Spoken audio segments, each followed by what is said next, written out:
Hello, everybody. I'm your host, Eric Bird, here at StopStrugglingNow.com. And tonight, we're talking about people are going broke out here in these streets, struggling financially. Well, of course, we always have the steps to financial freedom, but we got to talk about how the sky is almost falling, but we always have solutions here. So stay tuned, ladies and gentlemen, and welcome. Stop Struggling Now gear. Check. And please like, subscribe, and click the bell below so you get the latest updates. Now, let's get to it.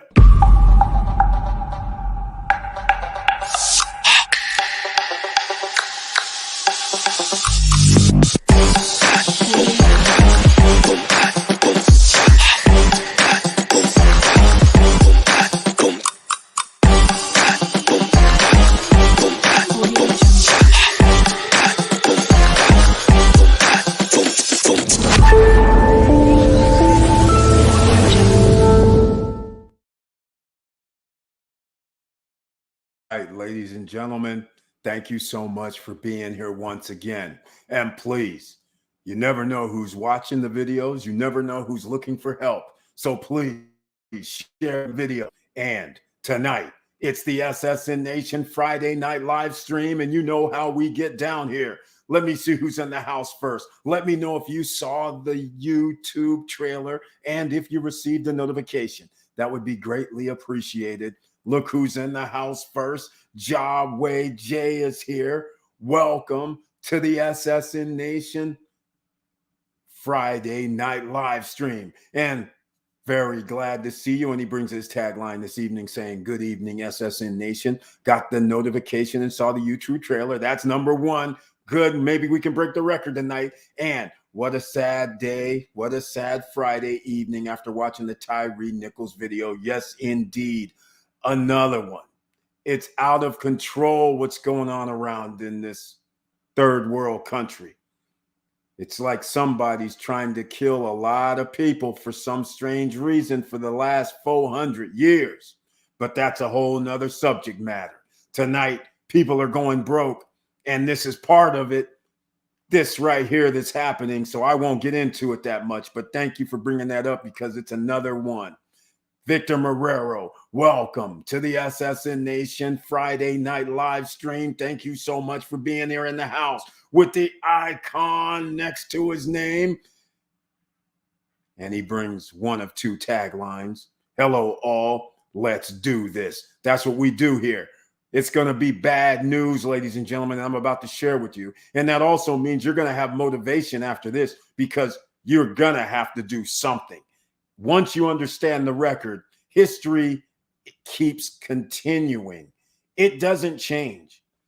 But thank you so much, Victor Marrero, for being here once again. I appreciate it. And notification from Kim Cham. Very nice to see you once again. Thank you so much for being here. Welcome to the SSN Nation Friday night live stream. Appreciate you being in the house. And two people received a notification. Victor Marrero, he lets me know there's three people, so maybe we'll reach the record tonight. So everybody, please let me know if you saw either the YouTube trailer or you received the YouTube notification. Some of you might start receiving an email if you've signed up for the newsletter.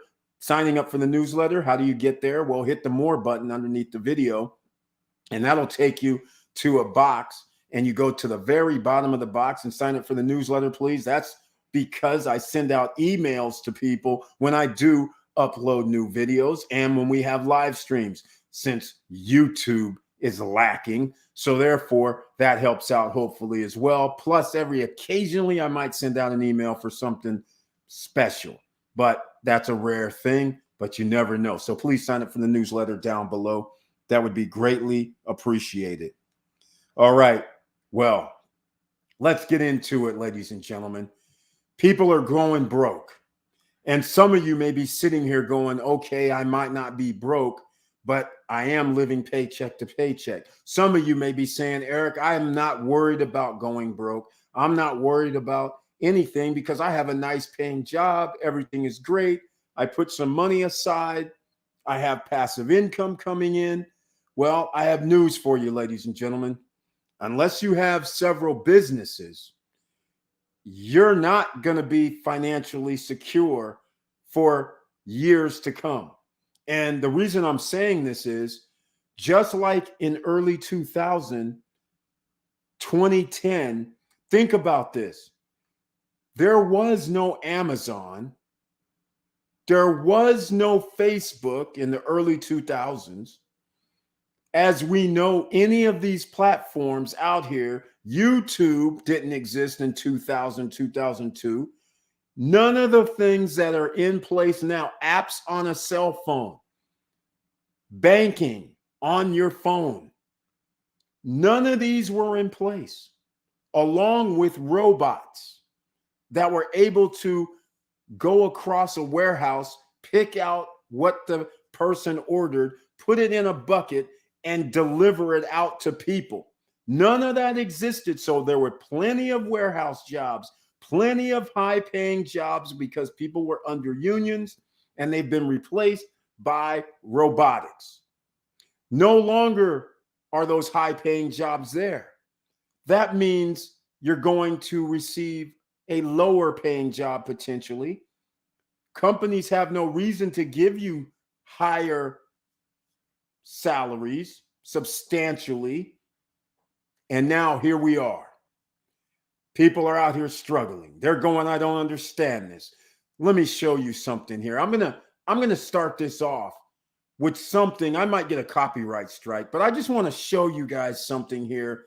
And I believe it's from CNBC, if I'm not mistaken.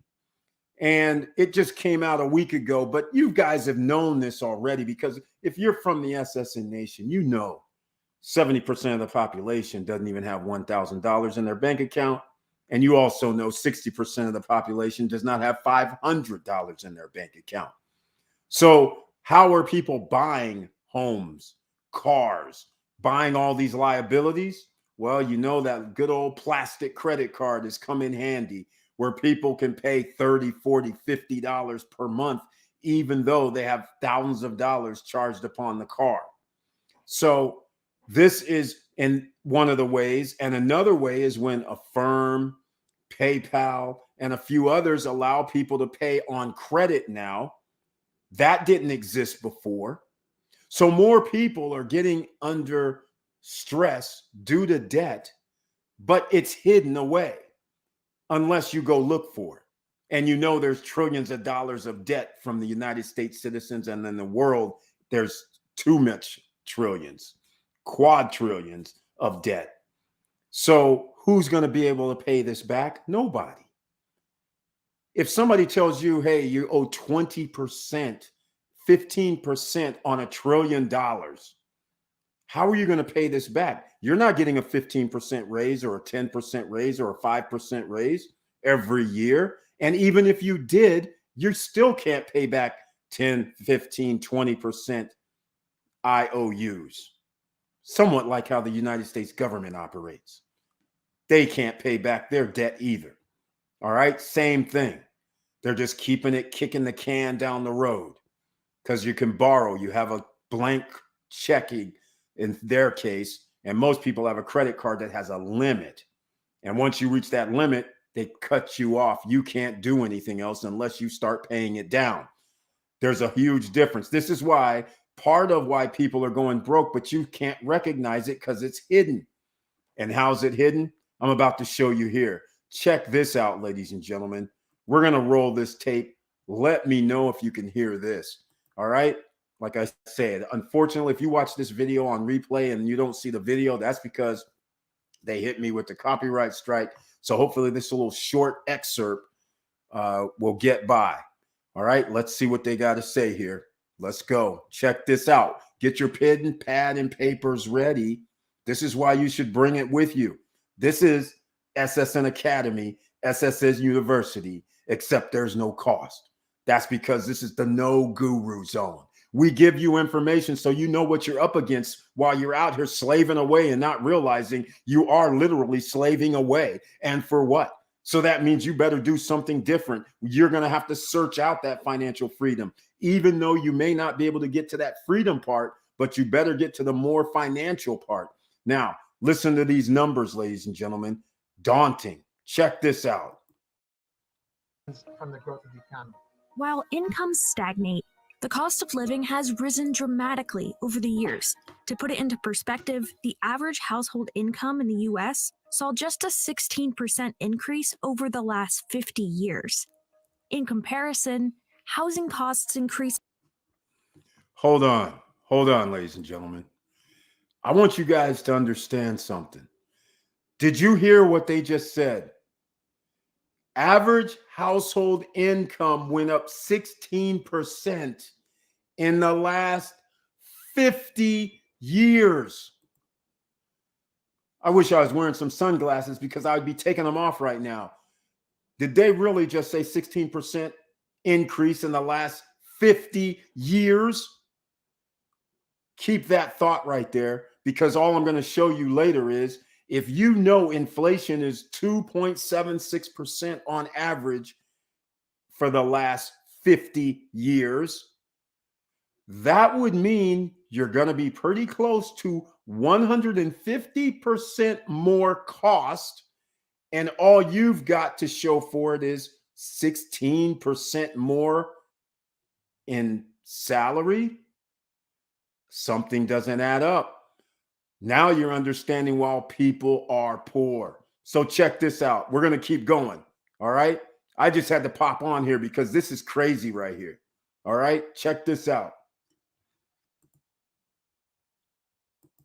By 190%, and college tuition shot up by nearly 264% in the same time period. I first moved in over here in these apartments I lived in 5 years ago. My rent was like $1,100. It's now $1,700. That $600 increase happened. I did not have a $600 increase. Like, my income did not increase at the same rate. Rising. This is what I'm talking about, ladies and gentlemen. Just this short snippet, I wanted to get you guys to understand, when somebody's sitting out here acting like everything is fine, the lady illustrating $1,100, and all of a sudden now she's paying $600 a few years, just a matter of 2 or 3 years later. You understand that is more than 50%. Who gets paid 50% more in a matter of 2 or 3 years just to stay even? Now, she would have to get paid like 60% more in a matter of 2 or 3 years just to stay even and have another 5 to 10% on top to make improvement. So she would have to get paid 60% more just to stay ahead, not to stay level, to stay ahead. And people are out here acting like they're not broke. That's fine. A large percentage of the population is broke, but there's also a large percent of the population who makes paycheck to paycheck money. And then there's a large percentage of the population that actually has a job where they can have 6 figures coming in their household. Now, we're going to get into that too, because if you're struggling financially, don't feel bad. This is where things go in America. They have you all confused out here because you don't have the fancy cars, the big houses, the awesome clothes, the handbags, the jewelry, and you're sitting there going, man, that means I'm a failure. No, that doesn't mean you're a failure. That just means you don't have debt. That's what that means for starters. But a lot of people are out here mentally going down the tubes going, I'm a failure. I'm depressed. I don't feel good about myself because I don't see that American dream, which is the American nightmare. America sold itself very, very good for the last 100 years because of TV that they showed and in movies. They've done a hell of a job, but the reality of the situation, I'm about to show you. So don't feel bad. You just have to do something about it. Don't get depressed because it looks like somebody's way ahead of you. Anybody can look any way they want to in this era because they can borrow, just like the United States is the world currency. They can borrow against the world currency. They can keep printing money indefinitely. So they can make America look nice and shiny, look like it's the greatest place on the planet. until you come here and you realize I got to work my ass off, just like I have to work my ass off no matter where I live. Now, conditions may be a little different. You maybe have a little more freedom, but the freedom doesn't allow me to sit on my ass, nor is it allowing you to sit on your ass. The bills are due, ladies and gentlemen. You don't get to sit around free. Now, think about that a little bit, all right? Victor Marrero chiming in with some knowledge. Only 77% of Americans have retirement savings plans, and the majority don't have enough to retire for the rest of their lives. Average retirement account is $141,000. This is not enough. He's exactly right, ladies and gentlemen. He's exactly right. And this is the whole point I tried to make by this first part of what we're talking about tonight. Don't worry, we have solutions. This is the reason, because $141,000 after somebody's working for 30 years, 25 years, 40 years. Now, you retire at 60. Let's just say you could, because retirement age has been moved up. But let's just say you're 25 years old. Now you're 60 years old. That is 35 years later. Is that my numbers right? It is. 35 years later. 35 years. And like he says, the average is 141,000 in retirement. Let's say you live to 75. That's 15 more years. That's $10,000 a year. Can you live on $10,000 a year? Not only that, the 141,000 has to earn interest on your money. So if you have to take any money out, that's money that can't earn any interest or return you anything off your money. You're going to run out of money before 15 years, because you can't live on $10,000 a month, even if your house, $10,000 a year, even if you were a smart one and going, I own my own house. People are poor. They're going broke because you could be, your house is paid off. Your car is paid off. You don't allegedly have any bills. So you're going, oh, I can live off of $10,000 a year, $900 per month. And oh, by the way, part of it probably is going to be taxable. So ask yourself this: how much is that for the insurance for your house? Is that $1,000 a year? Is that $1,200 a year? Is that $1,500 a year? You best believe by the time you're 60 to 75, your insurance for your houses went up. How much is your taxes for your house? $4,000, $5,000, $8,000. You best believe in the next 10 to 15 years, every year your taxes for your house is going up. What about that water, sewer, and garbage that you have there? You're saying it's another $1,200, $2,000 per year annually. You see, right then and there, you're already at your $10,000 level. You haven't even bought groceries yet that are going off the charts price-wise. So you're asking yourself, how are people going broke? Because you're first off living paycheck to paycheck, because when you get increased your salary of only 16%, let's get real, over 50 years. This is incredible to me. This is a travesty. And that's why here in the SSN Nation, we recommend that you get your business started. Side hustles, as they say. But the reality of the matter is you really want to have a business. You want to have something that's substantial. You have to go for it, whether you're going to take the extra 2 hours. And here's the other thing I never understood. You're going to go out here and work 50 to 60 hours a week for somebody else, but you won't even spend 2 hours a week to figure out how you're going to work for yourself. And some people are looking at me like, Eric, I don't work 60 hours a week. I only work 40 hours a week. Well, I got news for you, ladies and gentlemen. You actually do work 60 to 80 hours per week. You just don't know it because you've been brainwashed. So in the morning when you get up to go to work, you're not instantly teleported to work, are you? You have to get breakfast, maybe, get your clothes on, take a shower. That takes an hour. And what about drive time? Let's just say an hour to an hour and a half, but I'll give everybody the benefit of a doubt. Let's just say you can do everything in an hour, get dressed, get showers, get to work. Reverse on the way home, driving back in traffic. getting unwind will go an hour. There's 2 hours every day, 5 days a week. There goes 10 hours right there. And some of you know exactly what I'm talking about because just your drive to work is 30 minutes. So some of you don't start clowning on yourself thinking, no, I don't work extra hours. You do. They don't pay you to go to work. They don't pay you to get ready, and they don't pay you once you get off the clock when you go home, but you're actually paying for it because that's not your free time. You can't physically be sitting somewhere while you're in the car and doing some business at hand and going through some information while driving.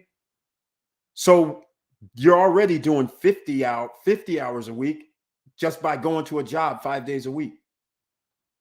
So anybody saying, no, I don't do that number, then you start going, well, wait a minute. Do you have 30 minutes of lunch or an hour worth of lunch that's not on the clock? You're at the job, but are you adding that extra hour every week? Doubtful. All these things add up. So next thing you know, you're doing 55 hours worth of job time every week, but you're getting paid for 40. All right. So that's the first thing, struggling financially. Now, let's get into some other items as well, because I'm going to go into this right here because you have to understand. This is how we're all being played. This is why here in the SSN Nation, we always talk about making extra money, no credit checks, no qualifying, no barriers to entry. The reason why we want no barriers to entry, especially if you have disposable income, is because you need to get yourself set up in these 10, 20, 30 years. Some of us can be set up in 2 years. Some of us can be set up in 1 year. I'm going to give you the perfect example. What we're talking about here is the simplest thing I can tell you is for the last 3 years, we've been talking about pre-construction condos, whether it's Miami, whether it's Costa Rica, it doesn't matter, whether it's Mexico. All right. But again, I have to keep bragging because the place is Punta Cana, Dominican Republic, or the Dominican Republic. And the reason I say that is because how it was supposed to go and how it's going down is within 3 years. In most instances, due to COVID messed everything up. But in 3 years, in most instances, you would have been able to put down money, 10% of the value of a property, no credit check, make monthly payments for 24 to 36 months. That's your down payment, 20 to 30 to 40%, depending on how much they wanted overall, 10% down, and whether it was 20% over the course of the next 2 or 3 years or 30%. Either way, you put down 30 or 40%. That's enough down payment for a investment property. No problems. You already have the money down. But here's the thing. You get out of the rat race at this point. Why? Because now you have money coming in from rentals, number one. Number two is now you have equity in a property that more than likely has either doubled or nearly tripled in value. So even if somebody goes, Eric, they're only $100,000. Yes, but if 4 years later that property is worth $250,000 or $300,000, you now have something that you can't get from a job. You could have $200,000 worth of equity. You can now tap in, and let's just say you want to say, let me refi, and I'm going to refi out, and I'm going to take out $100,000. You now have $100,000 that you can now go out here and invest in another asset that returns money to you. That's the simplest way we can do this, ladies and gentlemen. This isn't rocket science. Here's what rocket science is. When somebody says, oh, go buy a house, and you're sitting there going, okay, I'm going to put down 10%. They go, oh, I'm sorry, you didn't put down 20%, so we got to add insurance on top. So now your payment's an extra $500 per month, just because in case you default, we want to make sure we have insurance on your mortgage insurance. All right? This is what's going down, and you're paying for the house. Who cares if the value goes up?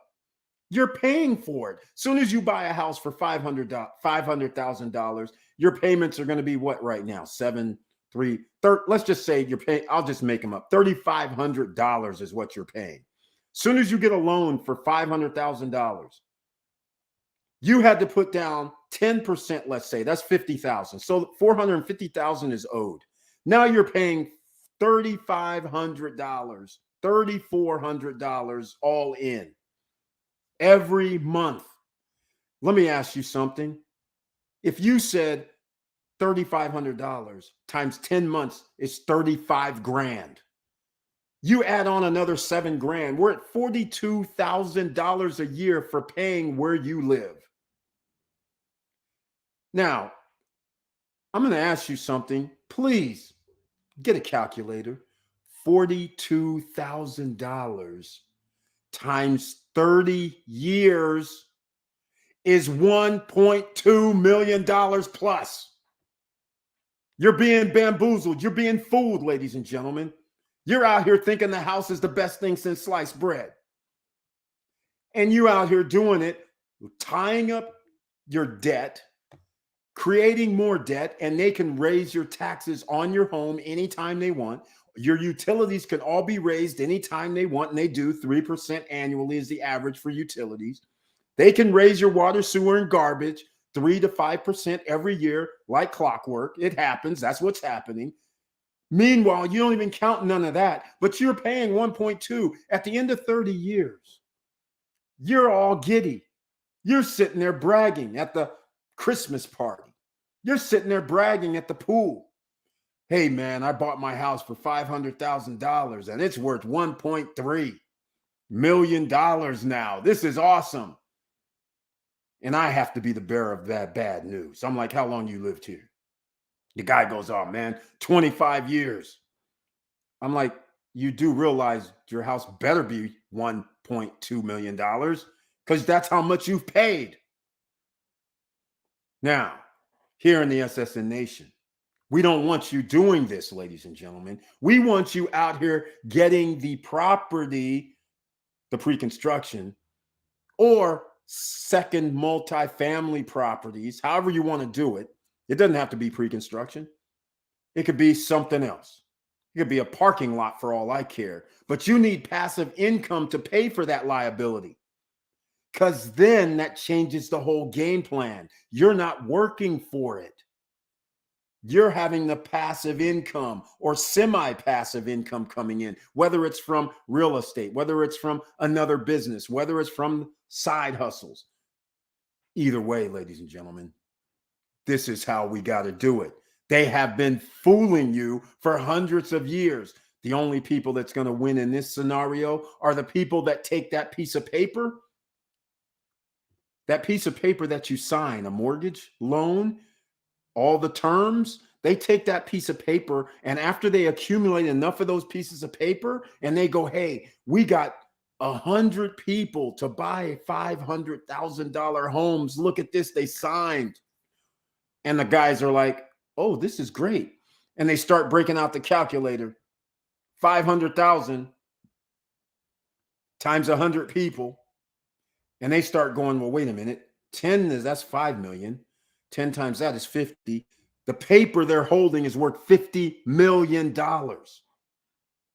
They don't care about you. They turn around and sell it. Who's going to give me 10 million, 15 million for this? Because now they get 10 or 15 million now. Whoever takes over the paper, they're going to get the other 30, 40 million later. And this is why some of you have mortgage companies that send you a letter saying, we are no longer servicing your mortgage, somebody else is. Because they sold the paper, ladies and gentlemen, as a smart business should. Why am I going to sit around and wait 30 years for somebody to pay me money? Yeah, it's worth 30 million, but that's 30 years. Somebody's going to give me 10 or 15 million today, and I have it now all because I have some paper? Where do I sign? Let's just do this again, shall we? So they have you fooled out here to buy a house first when in fact you should be buying an asset first that you're going to be renting out. That should be your first bullet, but some people out here renting right now and they're sitting here sweating. This is how they get you to go in and keep you struggling because they raised the rent like the lady said, right? Pretty simple. This is how it happened to her. All right, let's see what else we got going on here. Victor Marrero says the median 401k balance is just $35K, which is insane. He's exactly right again. Victor Marrero dropping gems, ladies and gentlemen. This live stream is seeming like made for him to drop the gems. I'm glad he's here. On top of that, Social Security will be in trouble by 2034. He's got that right too. That's exactly right. This means a big portion of the population will be poor and government dependent. And unfortunately, what government? Nobody's coming to save you, ladies and gentlemen, because right now we have a situation, and I have to get into it because it's politics. There's one side of the fence that's saying we want to use the Social Security money and take it private. The other side of the fence is saying, ho, ho, ho, we don't trust that, because we see what this side of the fence that says we're going to take it private. You mean like give the money to who? Wells Fargo, B of A, JP Morgan? Who are you talking about? Blackstone? You're going to give them trillions of dollars? You're going to trust them after they're out here just throwing money all over the place, borrowing against their assets and doing all kind of crazy stuff? Hell, no institution themselves can be trusted. They have been stealing people's money. They got to take the 1% management fee. They have to take the 2% management fees. They got to take the 0.5% management fees, siphon off just for them holding your money. That's the same thing that's going to happen with the Social Security fund. Are you serious? The government itself is negative 30-some trillion dollars. And you want them making decisions on our best interest? Under what circumstance? I'm going to give a drug addict trillions of dollars for what purpose? This makes no sense. It's not like somebody's fiscally responsible. This is insane. Sam Bankman-Fried gets billions of dollars for what? He's regulated, he's licensed, still stealing, and you think I'm going to trust somebody with the Social Security fund? Let's get real. Come on, people. Stop this nonsense. You're about to be poor, like Victor Marrero is saying, because eventually it's going to happen, because there's one side of the political spectrum that's been trying to get their hands on entitlements, Social Security that you're paying for out of every check, just so they can go give their rich buddies tax cuts and tax breaks and then use the Social Security money to pay it. All right, I won't get into it, but that's what's going on here. That's why they're trying to get a hold of it, because they want to plug the holes after all these tax cuts and tax breaks while we're paying the taxes on it. And now they want to take our Social Security money. And it's going to run out because they've already taken some of it, ladies and gentlemen. That's why they're going to run out. And guess what else? There's not enough people working. Now there's a problem. If you have 35 million baby boomers, you have 125 million people working, then you shift it into 40 million people still living. Now all of a sudden, that little FICA money that's coming out for those 125 million people that getting their FICA taken out is not going to be able to cover it. Because remember, 3% a year, 5% a year, Social Security could increase payouts, just like a pension fund. Are they giving their employees the equivalent of 6 or 7% more? Because what you don't understand as an employee is when that FICA is coming out, half of it's paid by the employer, half of it's paid by you. So therefore, they have to double the money, your salary, in order to get that to be double. Do you understand what I'm saying? And no business doubles your salary. Let's get real. Are you seeing this, ladies and gentlemen? Hopefully I'm explaining this the best way I can, because Victor Marrero says the population will be poor and government dependent. He's exactly right. But what if BRICS takes over and our government is no longer the world currency, so they can't print up money? I got news for you, ladies and gentlemen. There won't be any government dependency because they are flat broke. So you better get stepping right now, get off your ass, stop eating bonbons. And if you haven't already figured this out, you're going to have to figure out where this extra streams of revenue are going to come into play. And you're going to have to start settling with, hey, do I really want to go around here partying in my 20s and 30s, or do I want to put something away? And make sure and be very careful where you put something away, because when there's a problem with the economy, you never know who's trying to take your money.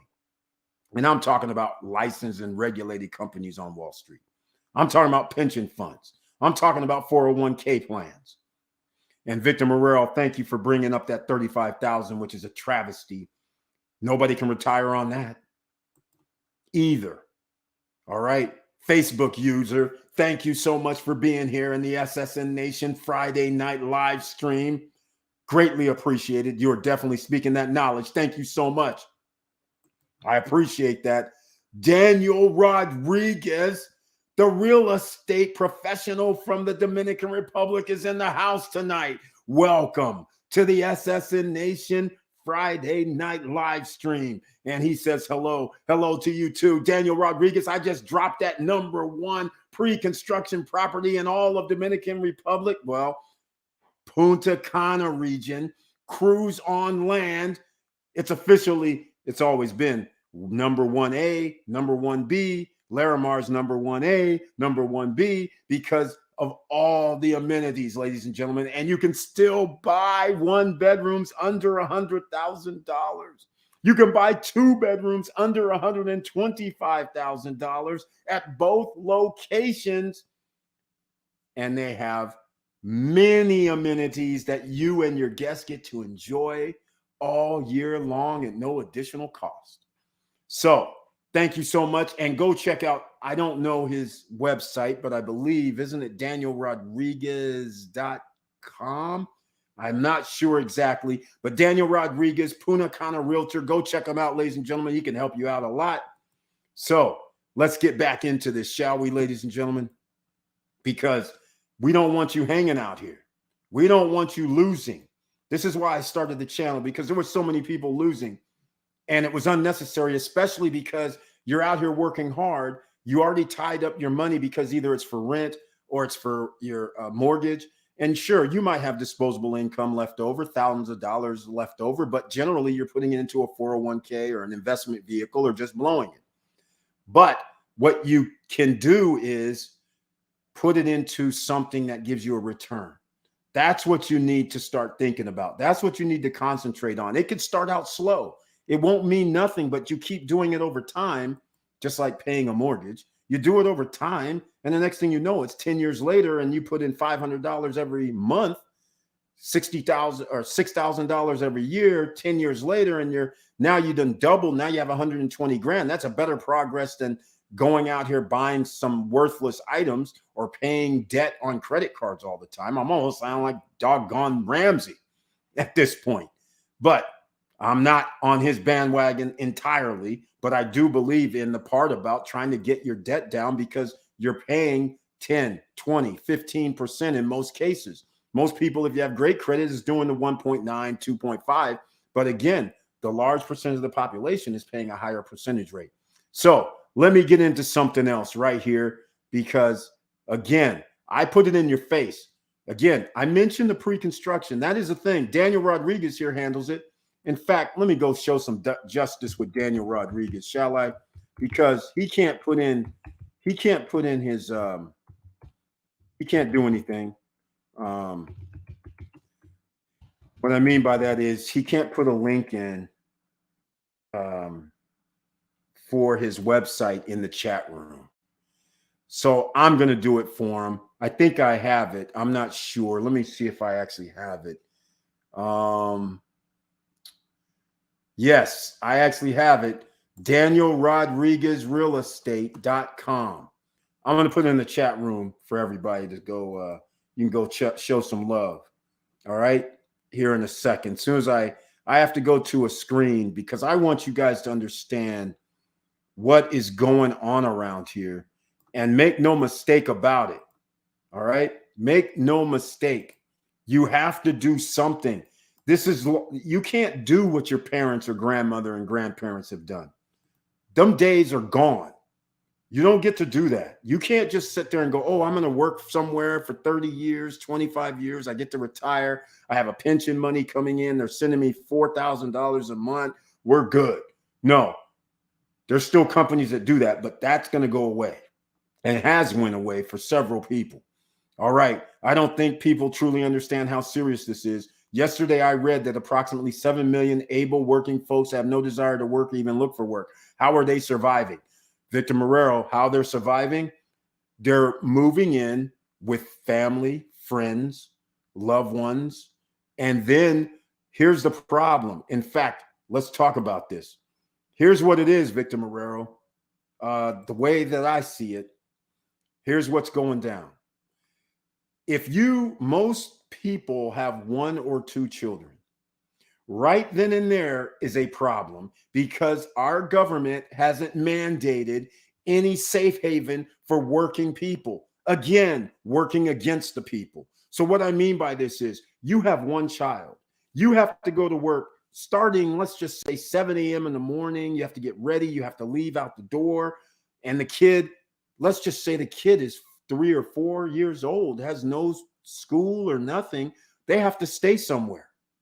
And unless you have parents or someone being able to take care of them all day long, which I don't know how that works, but if you do not, now you're paying somebody $300, $200, $300, $400 a week for childcare.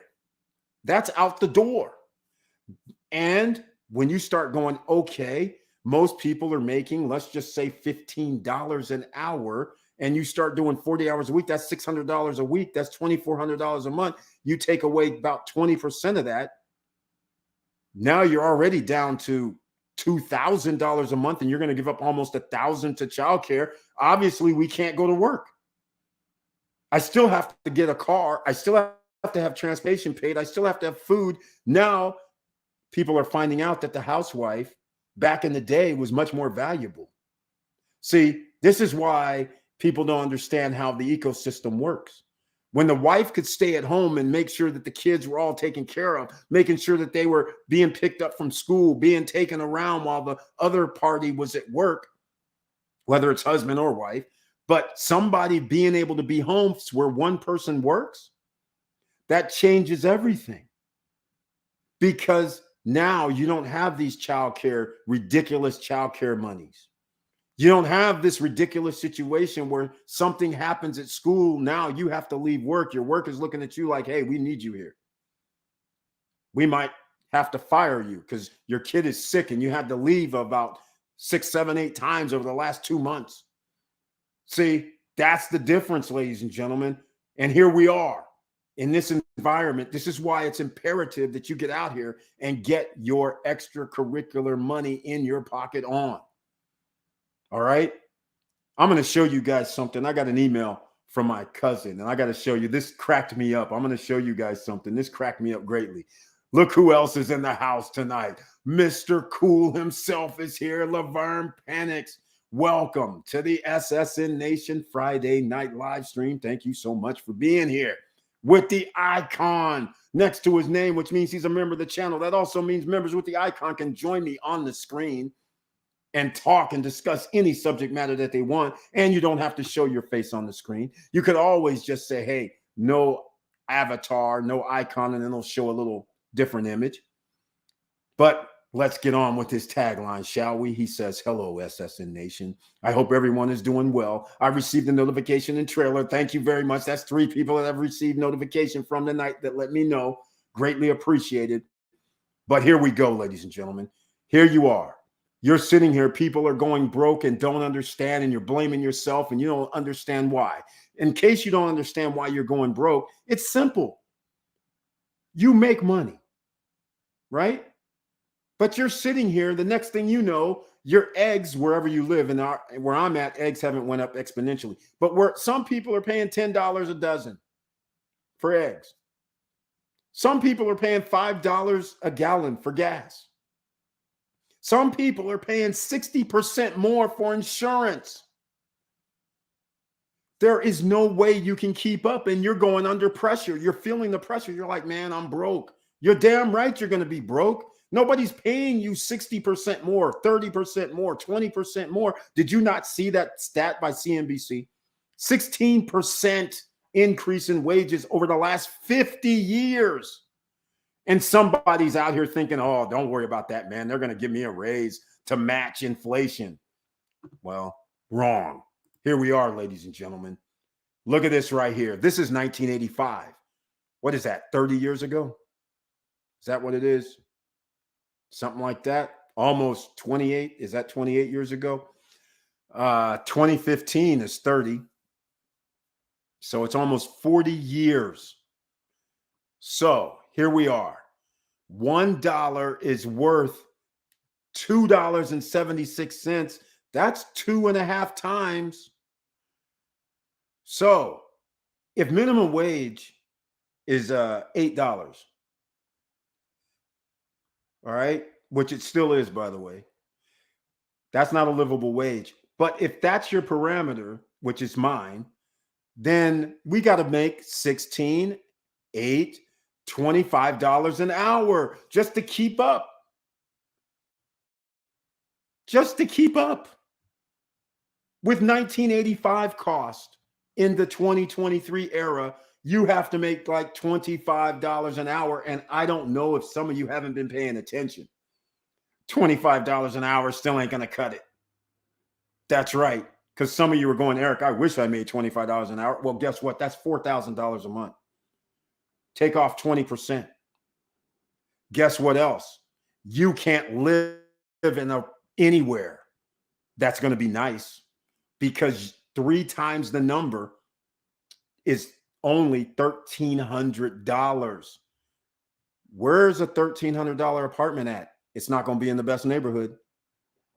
It's not going to be very good most of the time.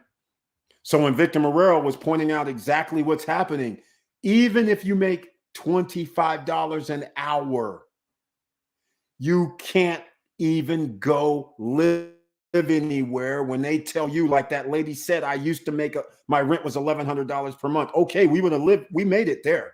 But now when it went up to $600, that's $600 more to $1,700. Your $25 hour job, guess what? I don't have a place to live. You can't afford that. You're not going to qualify. You're going to need a roommate. You're going to need some other people there. Your household income has to go up in order to move in a place that's $1,700 per month. This is why people are going broke. It has nothing to do with you. It has to do with our economy and what our government is doing. They're printing up more money. So I just had to illustrate this on the screen for you guys to understand this is what's going on. Cumulative price change, 175%. There is no way you can keep up. Nobody's going to be getting 10, 15% raises every year. It's not going to happen. So the only way for you to get a 10 to 15% raise, well, guess what? You're going to have to go out on a limb. You're going to have to figure out, hey, am I going to put some money into this pre-construction real estate? Or how about that cash flow NFT that Eric was talking about, where it costs $5,000 and I'm going to receive residual money coming in every month, starting in March. Whether it's $300, $400, $500, that's still residual income that you didn't have to work for. And then some of you are going, Eric, did he say 5,000 and he just already told us 70% of the population doesn't even have 1,000 in the bank account? Yes, I did say that. But once again, this is SSN Academy, SSN University. We don't leave you hanging out here.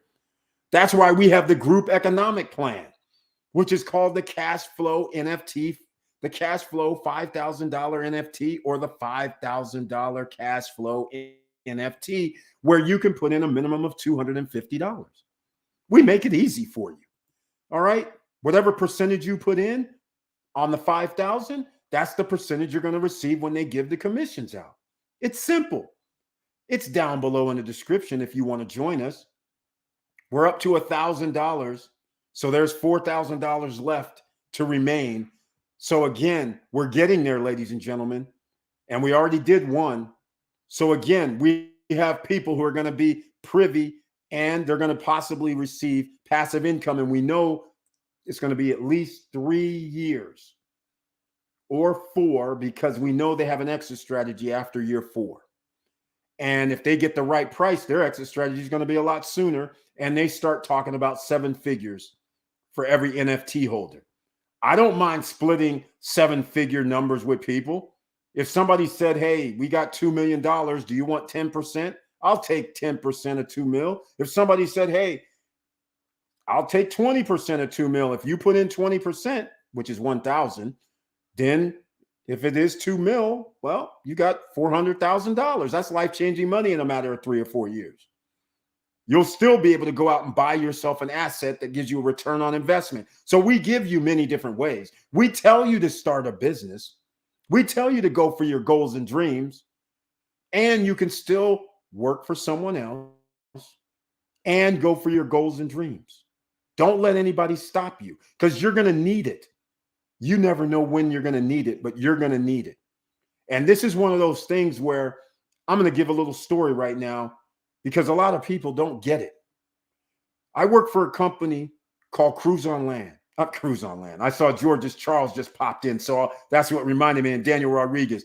Little family, welcome to the SSN Nation Friday night live stream. It's very nice to see you once again. Thank you so much for being here. He says hi, or she says hi. George's Charles, welcome to the SSN Nation Friday night live stream. He's in the house. And he says, Eric, heard the Cruise on Land video. It was great. Thank you so much, George's Charles. Yeah, man. The #1 pre-construction condo project in Vista Cana, Punta Cana, not Vista Cana, in Punta Cana, Dominican Republic. All right. And there's another #1 as well. Both are serious. Both are game changers. When you start talking about having casinos, amphitheaters, water parks, lakes, restaurants, bars, nightclubs, shopping. Oh my God, it's just out of control. Amenities galore, central parks, sports complexes. And the guests and owners get to use all of it at no additional cost. I love it. All right. So anyhow, let's get back to the story at hand. All right. Now, I worked at Crystal Water. All right. The guys who were driving the Crystal Water trucks and delivering, hell, these guys got paid lots of money. You know, I mean, it's somewhere like the equivalent of $40 to $50 per hour after all said and done, because they have incentives, right? And there's a 401k plan. Going great. Everything's going great until one day they say, oh, we got to sell the place. We're going to sell to our competitor, Alhambra. All the drivers are looking for work. They didn't have their own business going because, you know, we're making $40, $50 an hour. We don't need to do any extra business, extracurricular activity. Eric, why do you have fun all the time? Because I have extracurricular money coming in. I have passive income coming in. And they're like, what are you doing? Same thing I'm telling you guys, I would be telling them. I'd say, hey, man, you need to start your own business. Hey, man, you need to buy some real estate. Hey, man, you need to go do this. They're like, no, I make enough money. I'm just putting money in my 401k. I'm like, that's not going to save you. And they're like, no worries. 6 months, 7, 8 months later, they're out of job. And the next job they get is not paying them $40, $50 an hour. Now they have a problem because they didn't put themselves in a position and put their money to use to make money for them and take the risk. You have to take the risk, ladies and gentlemen. Don't let anybody fool you out here. You're taking a risk when you give your money to a 401k. You're taking risk when you leave your money in a bank. If you know what I'm talking about, start Googling Wells Fargo taking people's money. Bank of America taking people's money. Start Googling. You'll find out other banks have been taking people's money and been disappearing. Right now, I still have a company that's holding up a bank that's regulated and licensed. They sold their bank. They sold their depositors to another bank. But they said, oh, we're holding the brokerage account. Now we have to sue to get our money from the brokerage account. See what I'm saying, ladies and gentlemen? This is what's going down in America silently. Don't let these people fool you. That's why you have to control your own world. F average, you're going to have to be legendary out here in these streets now. Don't get me wrong. People who work for the state, who works for the city, who works in large corporations, who get pension funds and all that, that's fine. But that is not the majority of people. All right? You need love here, ladies and gentlemen. Victor Marrero, $1,300 for rent. What? You can get a single room in Southeast Florida for that. Exactly. But there's no way you can get an entire apartment with that. Exactly. Especially in a nice neighborhood. Exactly what I'm saying. There's just no way. This is not feasible. Everybody who was making money and now they're being laid off. People who now had to get another job and they're making $10,000 to $15,000 to $20,000 less. You know where they're moving to? Where it costs less. And then all of a sudden, people are upset that people move to Idaho. They're upset people move to Texas, to Florida, to Tennessee. Well, see, here's the problem.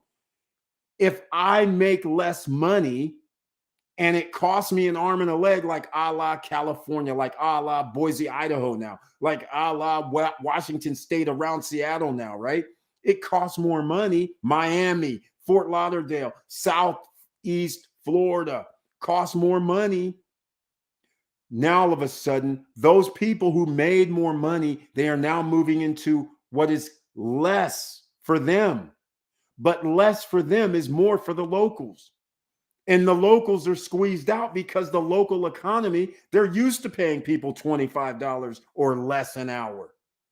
But now they're making it where these other people, millions of people came into those locations, and now the landlords and housing prices went up because of demand. But now the people making $25 an hour or less, they can't afford these crazy prices. So now what? Now they have a problem. And now the story continues. Now where are you going to move? Ohio, Michigan, Wisconsin, Arkansas. You know what I'm saying? That's what literally is going to happen. People are going to move. Alabama. These are the places where it's even cheaper than what Florida used to be, even cheaper than what Texas used to be. So people are now going to move to those. And what's going to happen? The price is going to go up because you have demand. So if you don't have your own business coming in, money coming in from your own business, from your own extracurricular activities, not from somebody else, not for working for somebody else, you're going to be in trouble. There's no signs of this. The Federal Reserve, they've done something. I'm going to give these guys credit. They have done something that they've never been able to do. This little situation that they've been able to stall and stop the economy from melting down, this is a first. This is a first. Unbelievable that they may have saved the freaking United States top 10 percenters. They're not saving your ass. They're saving the top 10 percenters. So if you're in the top 10%, congratulations. But if you're not, you're not being saved. All right? You're still getting screwed. In fact, you're going to be in more peril because you don't have the assets that's going to go up in value. And who's going to dictate the value of these assets? The guys that are holding the assets. So you're going to have to get yourself some assets, namely, what's key in America? Real estate, right? What's key in America? Stocks, right? What's key in America? Running a successful business. So then you don't have to worry about how much something costs because you're going to do just what the top 10 percenters do. You're going to sit there and say, you know what? I guess since it does cost us 10% more, 15% more, I guess we better charge 10 or 15% more across the board on all our products. So you can stay level. You can stay even. You can keep your profit going when you own your own business. But when you work for somebody else, you can't do that. If the eggs go up 25%, gas goes up 25%, your electricity goes up 25%, and you work for a person, you're not being able to walk in your job and say, hey, man, I need to make 20, 25% more just to stay even. They're going to laugh you out the office. So think about this, ladies and gentlemen, that it's already traveling. It's already happening. You're not going to be saved. You're going to have to be above average to stay ahead of the game, or you're going to have to do the dual household, or 3 people in a household, or 4 people in a household to make ends meet. There's nothing wrong with that. But all I'm saying is sooner or later, what happens if one of those people lose their job, or 2 of those people lose their job? Now the burden of cost is going to go on the other people. So you're going to be in the same situation, relying on other people that when they are affected, you are affected. So therefore, this is why I advocate getting your own business. This is why we advocate getting real estate that you're going to rent out. This is why we advocate sometimes putting your money in unconventional locations, like even crypto, like NFT. You got to take a chance. I remember when Laverne Pennick said, man, what one of the crypto projects went down, 2 or 3 of them went down. And he just said, well, we can't win them all. And then he said, well, we got to keep trying. And that's exactly right. Even if you lose on some investments, because even all your investments don't work out. You got millionaires and billionaires making investments that don't work out. Some people believed in Sam Bankman-Fried. I'm going to pick on him tonight. FTX. They gave him millions of dollars as an investment. Hell, Blackstone, BlackRock gave him money. Sequoia Capital gave him money. They may not see those millions or billions of dollars back. So even those guys, after their due diligence, are losing money. So don't be fooled out here like everybody's a winner because we make investments. We lose, ladies and gentlemen, sometime. And I've been straight up. We can't win them all, ladies and gentlemen. So therefore, you can't be upset if you lose. All you can do is do your best due diligence. And if you feel good about making an investment, that's what you do. All right? That's the serious thing that you need to understand. I'm going to bring up something else here. Because once you see this right here, most people out here, I don't understand what they're, you know the numbers, then you hire this is. There is such a thing as haves and have-nots. Look at this on the screen here. I'm hoping you can see this. This is household income. This means household. This could be 1, 2, 3, 4 people working in the same household. We don't know the amount of people, but this is household income. This isn't individual income. This is household. If this isn't scaring you into getting your ass up and doing something, making extra money, you better start thinking about it big time right about now. Look at this. Do you guys hear? Okay, look at what this is. All right. Here is what that top 1%, less than 1% makes $570,000 to $528,000. All right. Now, so when people are out here telling you crazy nonsense, oh, well, you know, $150,000, that's like 50% of the population.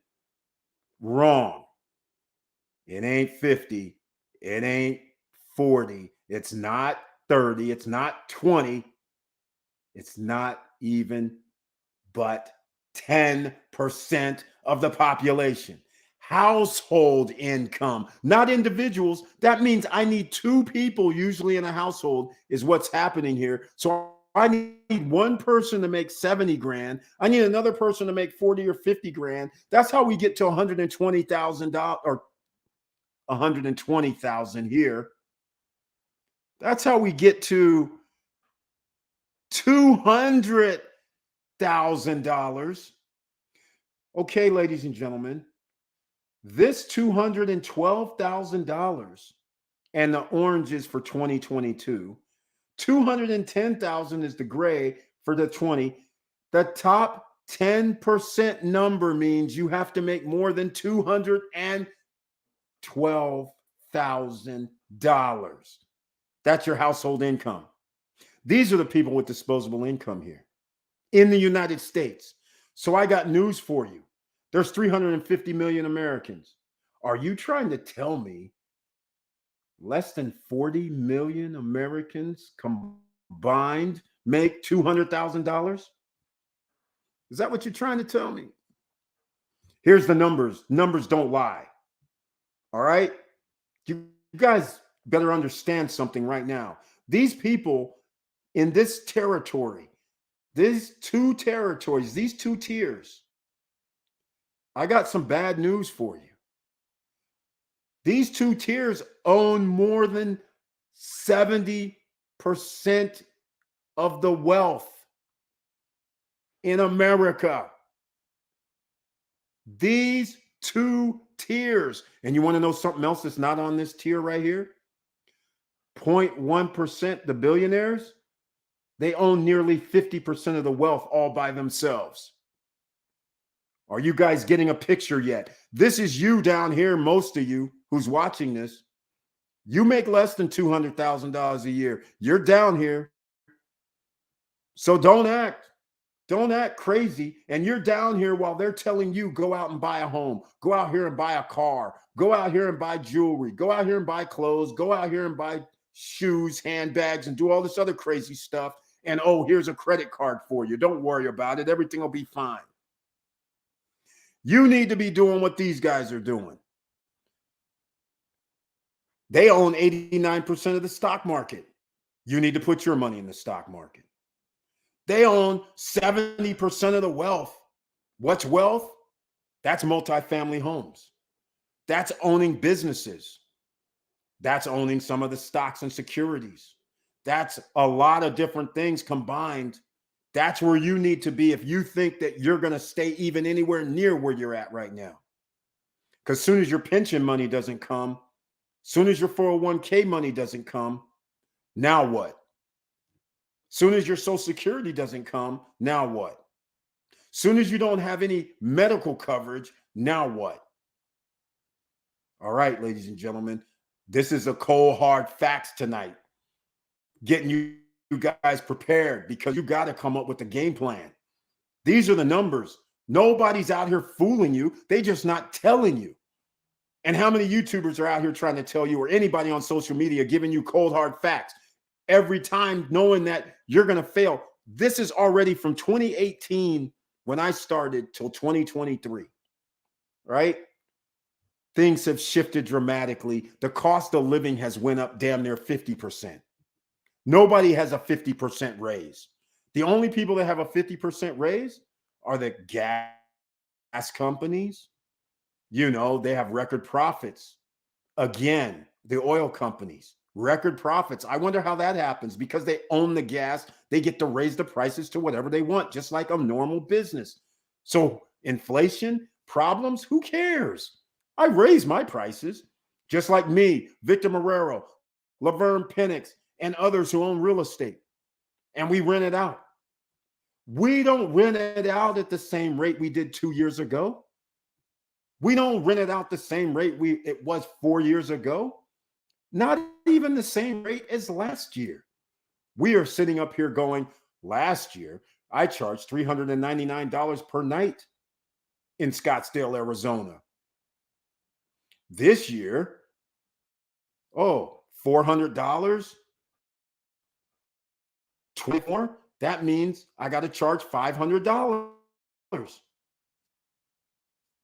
I'm charging $509.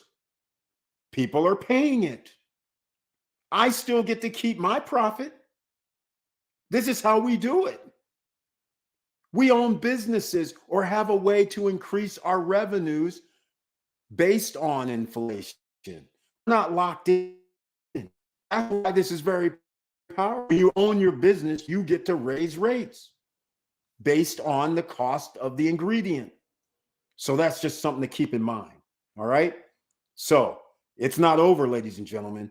But again, if you want to get dividend funds, because I haven't talked about this, I've talked about this for the last 3-4 months, because the stock market was so low that if you got certain dividend stocks, such as IEP, for instance, it was around 17, 18, 19% return on your money. Now that their shares of stock have went up, the dividend yield has decreased if you buy on Monday, for instance. It'll be down to 13 or 14% return on your money. But isn't 13, 14% where a set it and forget it is worth it? I'm going to tell you right now, to me, I have friends that work, oh man, they were 18 years old and now they're like 60 or 57, 58, somewhere in the 60. So if you're, let's just say 20, that's 40 years. 40 years. Their 401k was over $1 million, 1.3, 1.5. They retired 3 years ago, I believe it was. Their 401k is no longer 1.3, 1.5 because the stock market lost like 30% from the values what they had. So they're under 1 mil now, potentially could live another 20 years or longer. When you start breaking down the numbers, as I broke it down earlier, some of you may be going $1 million. You're not safe. You're not going to be safe. And if this, they didn't have a business. So then they started a business. So then they can have extra streams of revenue coming in. Because guess what? That mill ain't going to last. I know for a fact the real estate was costing $12,000 a year annually. Just for the real estate holding, just for their house. Now, that starts adding up over 20 years. Then you start throwing in all the rest of the upkeep and the maintenance and all that. Next thing that's not going to last. And the cost of living is going to even keep creeping up even more. So again, another illustration on why you need to get your extra streams of revenue coming in on all cost. Don't let this go by. Hopefully I'm giving you some information that's going to help you out. So you're not going to sit here and go, oh, wait a minute. This guy's lying to me. This guy, what he's saying. No, I'm giving you the stats. So that way you have an opportunity to make the right decisions for you, your family, your future. And don't think that you have to rush. It takes time. Sometimes it takes months, years before you can get into what your groove is for your investments. And sometimes you have to pivot. Just like right now, the stock market is doing something that, well, I, for one, did not anticipate.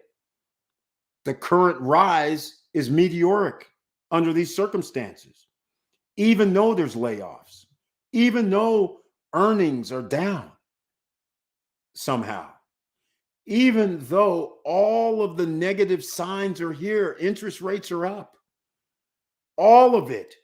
But those top 10 percenters who own 89% of the stock market, see, that's not real world. Because a business can charge whatever they want. You as a worker have to buy the product. So they get to keep making profits. So that's why you want to put your money into Wall Street. The top dogs, generally blue chip stocks, if you can get there, because they get to keep profits coming. You're going to pay. If you know 5 companies own damn near 95% of all products made, you've heard of them. You've heard of Procter & Gamble. They just don't own diapers or baby formula. You've heard of Apple, Amazon. These guys just don't own 3 or 4 companies. These guys own together combined, when you start adding in a whole bunch of other companies, they control like 90% of the companies in America. This is why they get to grow bigger than everybody else, because they can always charge 20% more and all you're going to do is bitch about it. Because you can't compete.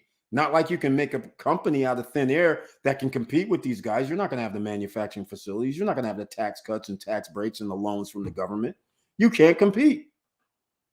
So you have to compete at a smaller scale. That's where we come in. We have to do the guerrilla tactics.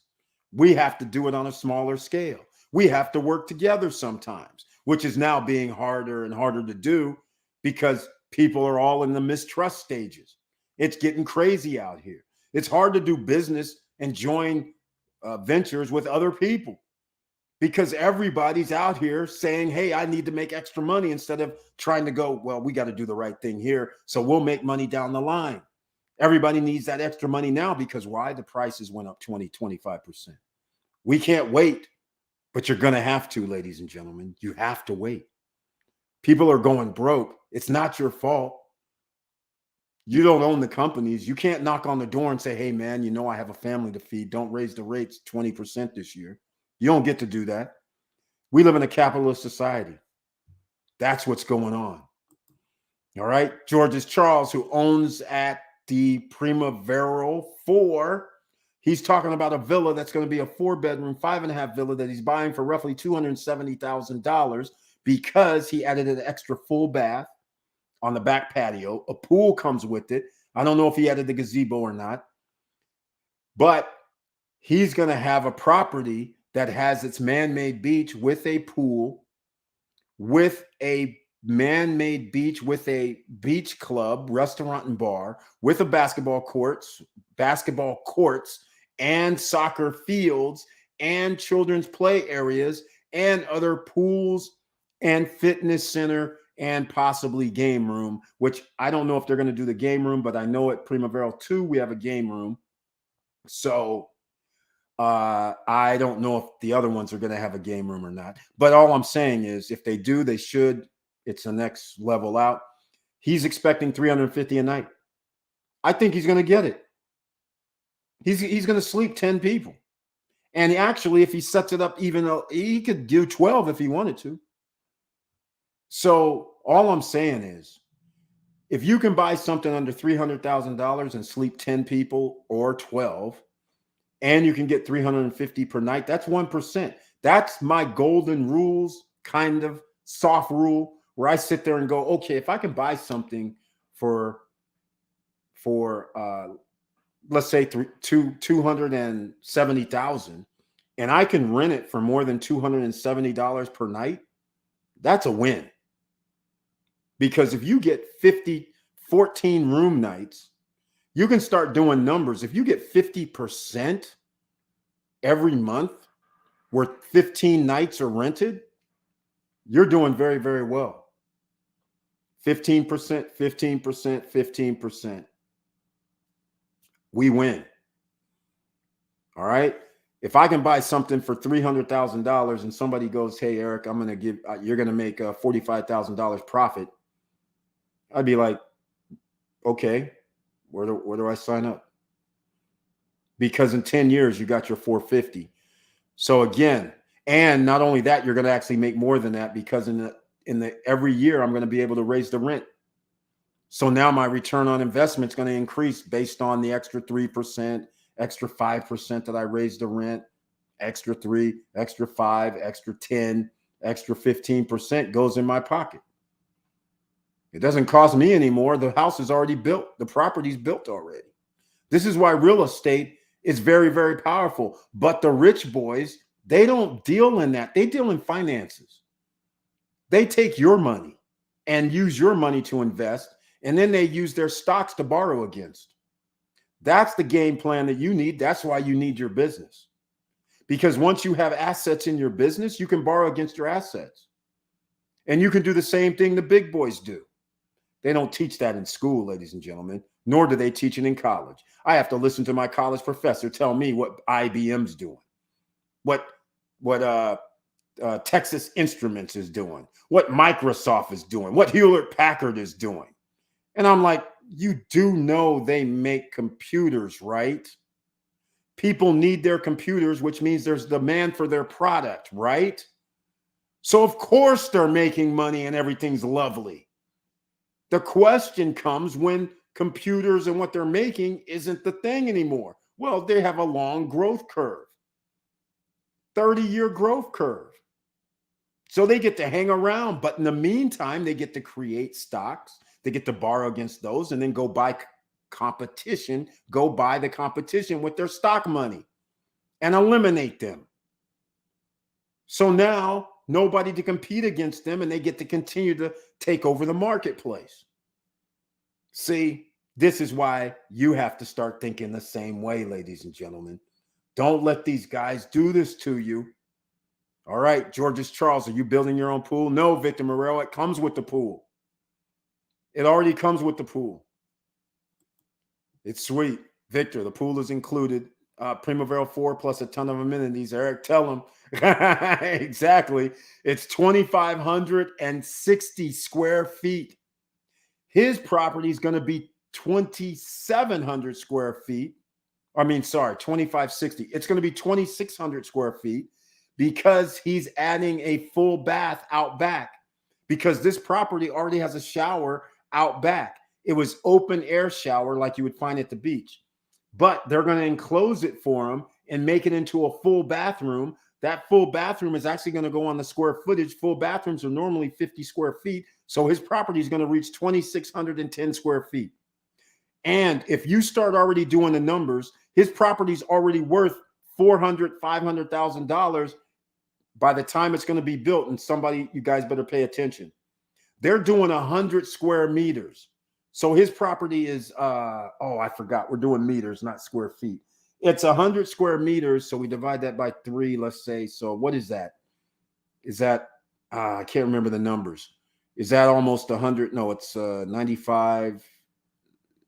I can't remember the square meters. 121, 120. No, that has to be 200 square meters. 200, 220, 240, somewhere like that. So anyhow, all I'm trying to say is when the properties go up to $300 a square meter, his property is going to be worth $700,000. Are you guys paying attention yet? Pay attention. All those people that bought condos, and somebody's like, well, I have a condo. It's only 50 square meters. Okay, great. You bought it when it was $120 a square meter. What's going to happen when there's also $300 a square meter? See, they have equity, ladies and gentlemen. So congratulations, everybody. Investment Panthers in the house. Another person that's making things happen. Welcome to the SSN Nation Friday night live stream. Thank you so much for being here and believing in the way we go outside of the Dominican Republic. Are there any other countries the SSN Nation are exploring? No. And I'm going to say the reason why that I haven't recommended any others. Well, actually, there is. But the reason I don't really I like it, but I don't like it because I've owned property in Mexico before, and I got problems because when I'm by the beach, they're like, Eric, you can't own it. You have to be back here in the countryside, then we'll let you own it. You got to let somebody else hold title from Mexico and all this BS. But the other spot would be Tulum, Mexico area. Tulum, Mexico, that is a hot spot also, but again, it's in Mexico. If it was with deeded property, then I would be talking about Tulum, Mexico. We would have been talking about that. We've talked about Tulum. That's a good spot. Merida, however you want to pronounce it, Merida. They have a train that's going around the peninsula in Cancun. So these now have become more valuable countries. The prices have already started escalating. One time you could get beachfront for 120, 30,000, like let's say at Tulum. Now you can forget about that. You can still get 130, 150,000, but you're going to be inland a little bit. You'll be, 4 miles from the beach or whatever. But the fact of the matter is the peninsula is hot. That's a good spot in Mexico. There isn't any other because I go by demand. So I would stay in America and go to Miami with their new projects in downtown Miami because that's the demand centers. I go by where the demand centers are. I don't go by where everybody goes, I'm buying something in Costa Rica. I'm buying something in Belize. I'm doing this, that. I'm like, fine, you can do whatever you want. All I know is I want to be where tourists go and where tourists go year in and year out. And when it's an upside, like what's happening in Punta Cana or the Dominican Republic, that's where I want my properties to be. And especially since they're still giving them away cheap. Jarabacoa. I can't even pronounce it. Jarabacoa. That's a Jarabacoa. Anyhow, that place in the mountains, $115,000. $120,000. Okay, but not high demand in the mountains at the moment. But people do go there. But it's not the same demand as in Punta Cana area within 45 miles. But people still go there. People still go to Las Semanas. People still go down to La Romana. So all these places, there's demand in the island of Dominican Republic. That's where I want to be. I want my property to be there because I don't believe in just getting property anywhere just for the sake of getting it. We want an upside. We want in 3 years, we want our properties to be 3 times the value or more. The reason why is because 3 years is a short time. And if you bought some even for 70 grand, like, look, we have people buying stuff for 80 grand, right? And in 3 years, if somebody turns around and says the property's worth 250, you bought it for 70, you had to put down 30%. So you owe, if you owe anything at all, the most you're going to owe is 40 grand. Somebody tells you it's worth 250. You now have $200,000 potentially at your disposal to take out of the property and go buy another asset that gives you a return on your investment without any money coming out of your pocket.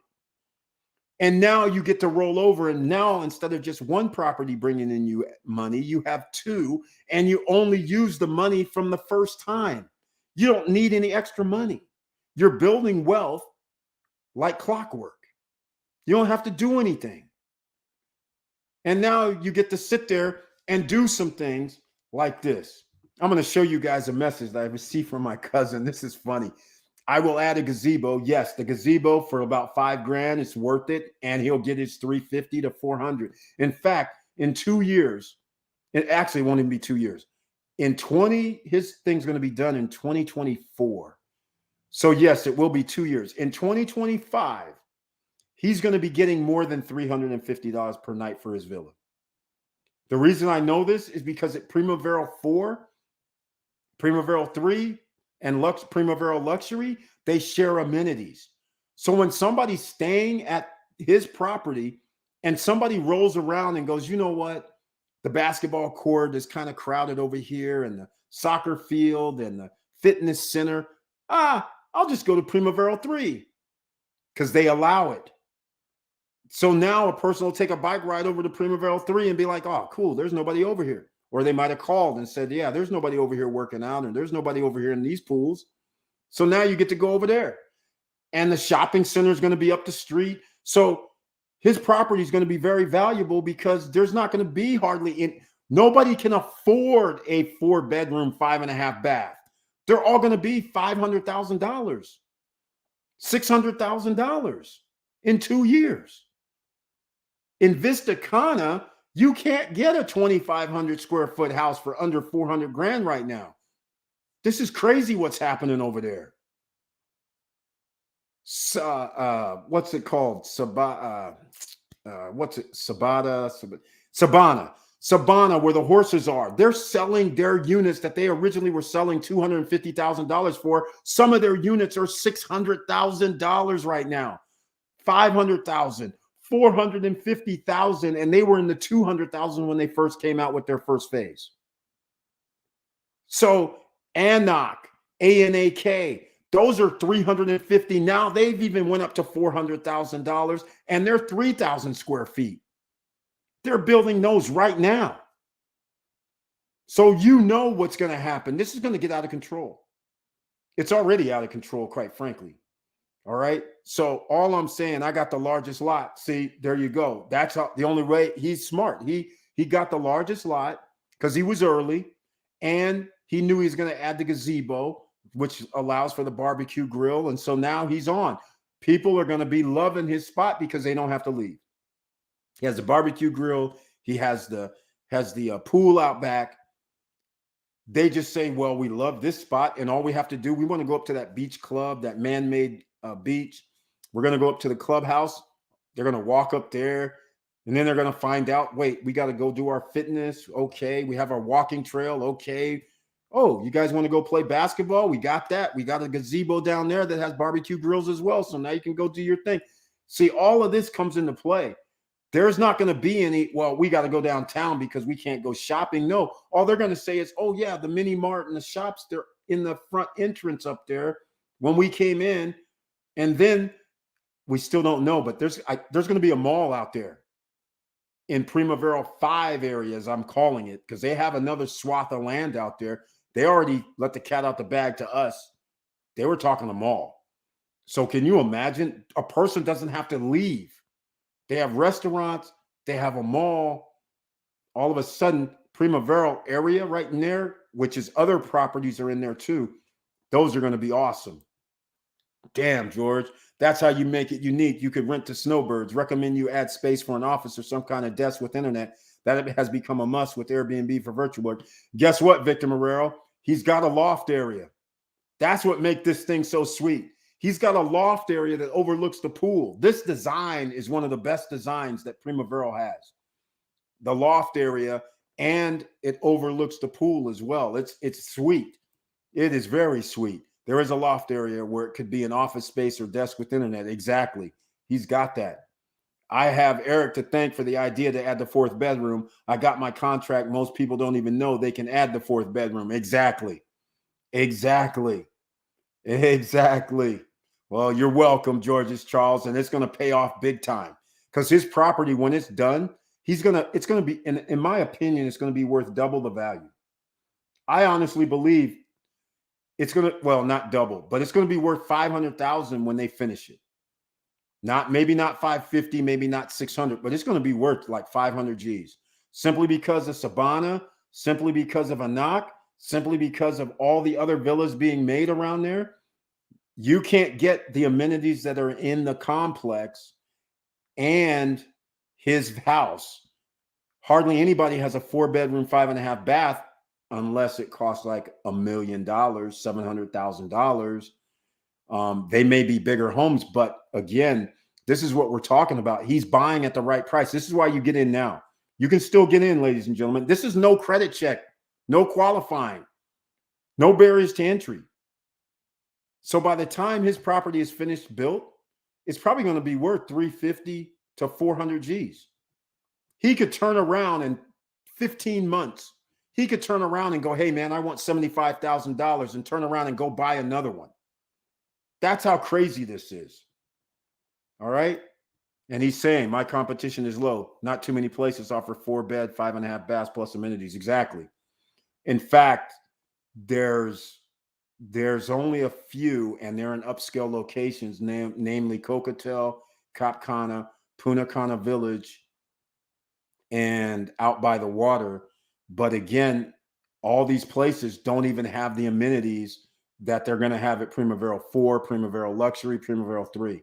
And if they make Primavera 5 with a mall area, that changes the whole game, because that means now they're going to have even something no other project has. So it's going to be very, very interesting. So that's another one. So he's done quite well for himself. And if you guys didn't see my Cruise on Land video, this Georges Charles is the one I'm referring to, who bought a 2-bedroom penthouse for $137,000 fully furnished. No credit check, no qualifying, put down 10%, and then is paying 30% for the next 2.5 years, monthly or however he set up the contract. And when they finish, it's already worth 160. I believe the number is 167, 170 is the new 2-bedroom penthouses for buildings 3 and 4. So it already went up $30,000 more if you want the same exact thing as him. And even 160 or 170,000 is still a bargain. It sleeps 6 people. Still a bargain. In fact, at Cruise on Land, I believe anything that you buy up to $300,000 is going to be a bargain. Under $300,000 into $350,000, because if you're going to spend $350,000, then you're going to have the 4-bedroom that now can sleep 10 people, or you're going to buy the 3-bedroom that is a lock off. Those are worth $350,000. Everything else is going to be worth under that. But at that location, you can buy up to 350 and you're still going to be winning like a bandit. So check out that new video I dropped earlier today. Nice, George. We now know where the housewarming party is going to be. I'll bring the Presidente beer. Congrats. You all invited. I'll add a gazebo too. Exactly. He's doing the damn thing, ladies and gentlemen. In fact, I'm very proud of this young man. The reason why, you guys don't understand. So we're talking about 200 and I'll call it 275 just to, no, I'll make it 270. When you add the 137, that's 400,000. It's a little over. And then he's got something else. I can't remember the amount. I believe it was 120. So this man has said, I'm going to put in 550,000. Congratulations, Georges Charles, because he's going to be having over $1 million worth of assets here in less than 3 years. You guys don't understand. In 3 years, his properties are going to all double. That means they're going to be into the $1 million. All three. He's going to be, from that point on, he can determine, okay, what do I want to do? He has choices at that point while he has other people paying for his mortgages. He gets to sit back and be like, okay, should I take out $100,000 and go buy another asset somewhere, anywhere in the world? Or should I take out 200,000? What should I do? Or do nothing at all and just rest on my laurels? He has options at this point. This is what we're trying to do here, ladies and gentlemen, give you options. Now, some of us want to take higher risks. We want to go into crypto spaces. We want to do the cash flow NFT. We want to do the debt box nodes. We want to try to make it even shorter time, 3 to 5 years. We're trying to get 7 figures as well, liquid, not just in properties or asset values, not stocks where it's locked or semi-locked, not a house really. We want to actually have somebody cut a check for $3 million and have it liquid. So we're taking the risk with cash flow NFT. If you missed any of those videos, go check them out because you still have an opportunity. It's down below. You'll see Miracle Cash and more. That's where you go buy the NFT for $5,000. But you'll see the $5,000 cash flow NFT. That's where we go in as a group, and we're already up to $1,000. So we only have $4,000 spaces left, and whatever you contribute and put in, that's the percentage you receive when they give a commission check starting in March. If you put in $1,000, that's 20%. If they cut a check for $1,000, then you get $200 in March. In April, if they cut a check for $5,000 and you have 20%, guess what? You get $1,000. So that's how it's going to work. If you put in $250, well, that's 5%. So if they cut a check for $5,000, you get $250. They cut a check for $1,000, you get $50. But it's residual. You don't have to pay monthly. You don't have to do anything. You're just sitting here watching. And we're loving life when we're sitting and watching and making money, right? Here we go. Eric, remember those large villas, 750K in Visicana? Exactly. This is what I'm talking about. He's already has he's got, it's a little bit smaller, but here's the thing. Oasis Del Lago, they got these effed up floor plans and they're charging people $400,000, $500,000, $600,000. It's insane. It's disgusting, quite frankly. All right. They just have large bedrooms, nothing special. Exactly. They got nothing special. They're jacked up floor plans, quite frankly. It's a travesty to call yourself upscale and then you have these weird floor plans. It's a travesty. Yep. Got me Cruise on Land. Caught that contract, 2-bed, 3-bath penthouse, fully furnished with a jacuzzi. Exactly. 137K. Exactly. That can't be duplicated unless somebody falls out. Hey, Daniel Rodriguez, are you still here? Hopefully he's still here. Anybody else drop out from their building 1 or building 2 penthouse unit? Let us know, because that means maybe Cruise on Land might honor the price. I doubt it. But if they did, that would be awesome. I should have taken him up on that offer when he said 137 for the 2-bedroom when that person fell out. But I was like dealing with some other things. So, mom passed away, things like that. But the thing is, I'm going to show you guys something. You'll get a kick out of this. Here, let me I'm gonna play a little video. Here you go. Please smash the like button, ladies and gentlemen. If you like what I'm talking about tonight, hopefully this gives you a little bit of motivation on starting your own business. If you need some help, then just send me an email at support@stopstrugglingnow.com. If you're trying to invest in something and you need investors and it's regarding real estate, then maybe I can find somebody to help you out. Send me a message at support@stopstrugglingnow. Even if it's rehab scenarios, Wilson Koo may have somebody that can help you out. Either way, we have resources here that can help you out. And guess what? I don't want anything. I'm not going to say give me a point or give me anything for it. If somebody can help you out, they're going to get points from you, not me. They're going to say, hey, we're going to give you $100,000. We want 14% on our money. So you're going to have to deal with them on that. We'll hook you up though. So all I'm saying, whatever you're trying to do, you can ask for information. I don't have consulting fees. All right. For 4 years, no consulting fees. I just send back information. I help people out. That's what I do here. All right. So no courses, none of that. This is the no guru zone. So I'm going to show you guys what we do, but hold on. You guys saw the trailer. I'm going to play another little something. Here goes another one. Let's see which one we're going to do tonight. I'll do this one tonight.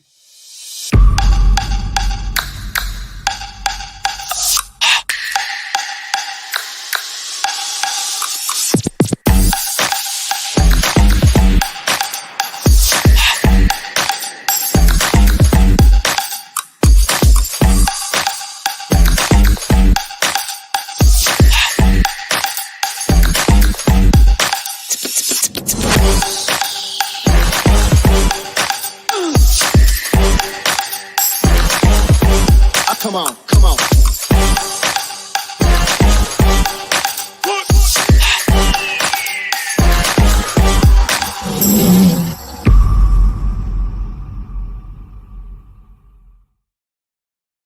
All right. Artwork. Some of you are artists out here. Make sure you keep going with that artistry. Make sure you show it off and let people know that's Eric Franklin at the end of that. He's an artist. His dad was a famous painter as well. He's also a famous painter in his own right. And invest in wealth is art sometimes. Now, I'm going to show you guys something. I had to shoot a screenshot because I'm not going to show my cousin's info. But you guys are going to get a kick out of this. I thought this was funny as hell. So he starts out by saying he took a lowball job offer. And I'm like, why would you do such a thing? And he starts telling me, you guys will see it yourself. So he says, I accepted a lowball offer, but now that the background check is complete and they want to proceed, I need about 10 more stacks. Should I tell them that I got a promotion, another job offer? Wait, have you? Okay, here's the funniest thing of all. So again, I'm going to read this out and I'm going to let you guys read the punchline. I accepted a lowball offer, but now that the background check is complete and they want to proceed, I need about 10 more stacks. Should I tell them I got a promotion or another job offer? Here's the punchline. Look at this. I'm going to let you guys read this. All right. You see the punchline at the end. So you guys know I'm not 30 years old. I'm not 40 years old. I'm not 50 years old, right? My cousin's like maybe 5 years younger than me. You guys see the punchline there? So he's known me ever since he was, well, born. Do you guys see that last line where he says, after he tells me about, should I tell them I got a promotion or another job offer? He goes, wait. Have you ever had a job? Okay, this is my cousin sending me this. I started laughing and then I had to think about it. I was like, wait a minute. That's right. He's like 5 years younger than me. I think he's like 5, maybe 6. So he's at my graduation in college. He knows the shenanigans that happened during my graduation. And from that point on, he also knows that we kept in touch. We're family, but he knows he doesn't know that I actually even had a job, because ever since he's known me, I always had my own business stuff, even when I was in college. So that's the punchline. He's sitting there like, wait a minute. Why am I asking this guy about a job? I don't even remember him having a job. He's never worked it for anybody anywhere else. He doesn't realize for about 6, 7, 8 years, I actually had a job working for somebody else, but it was only because he was then 20. So he was still, 20, 21. By then, I'm out of working for somebody else. I'm partying. So that's why he asked that question. I just start laughing when he says, wait, have you ever had a job? Because he's always known that I've been able to go do whatever I want, when I want, how I want. But that wasn't always the case. I did have jobs, but I was having jobs based on I wanted to work for other people, because when I was growing up,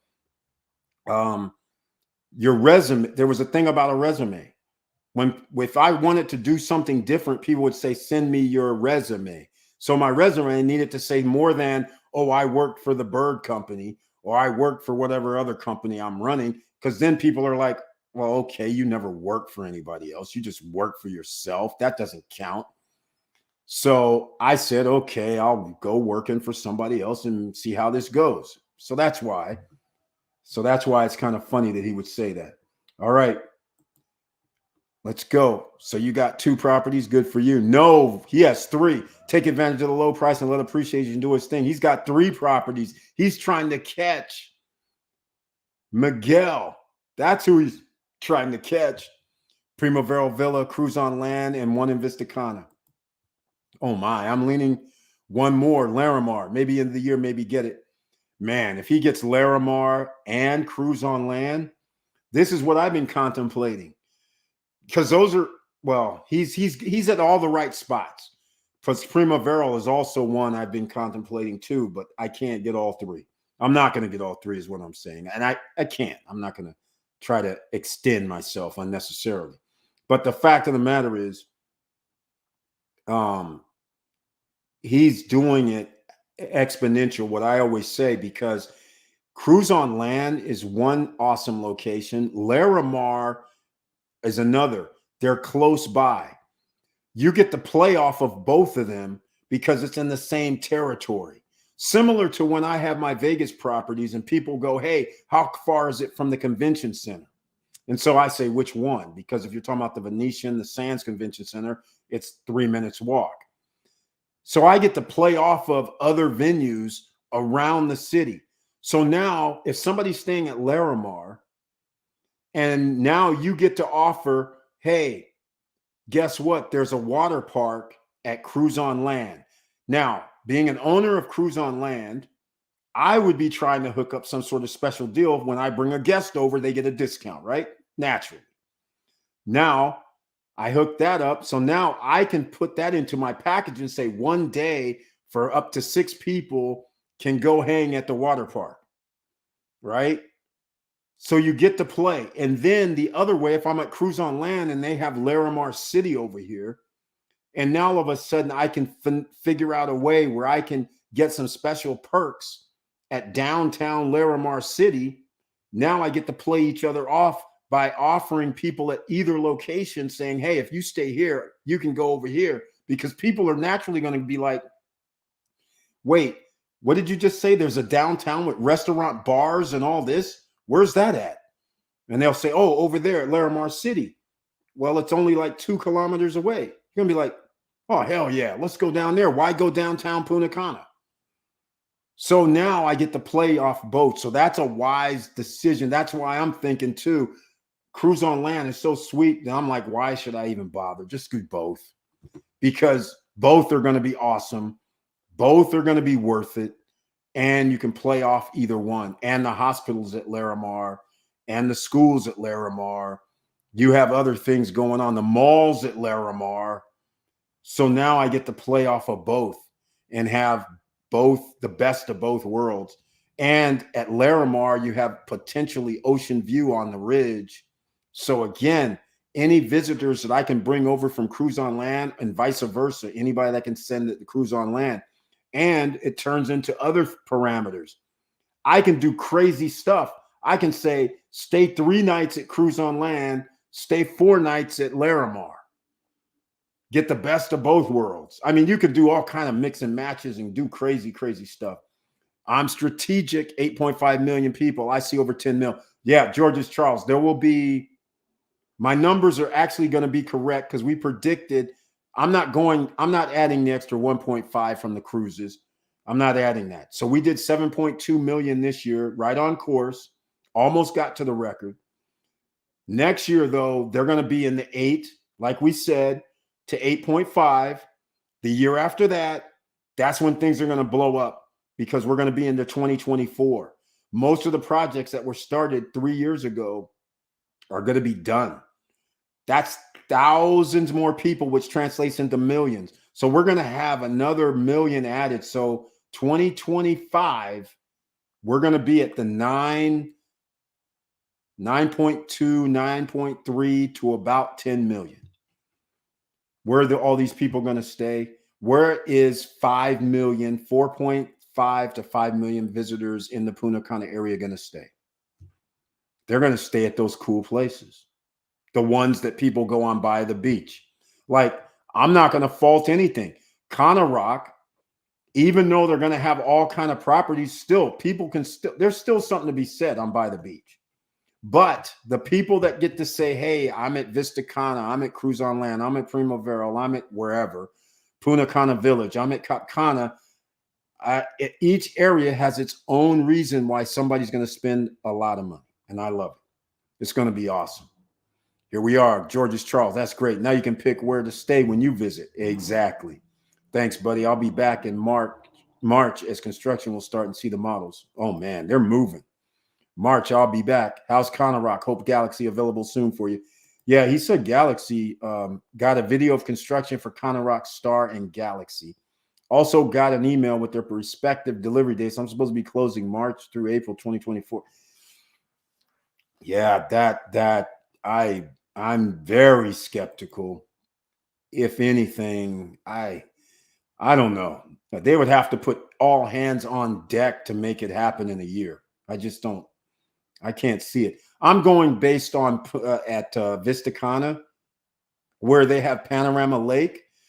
Panorama Lake, they had the buildings up and a model and everything like 5 months ago, and they still haven't delivered, and they're still working on stuff there.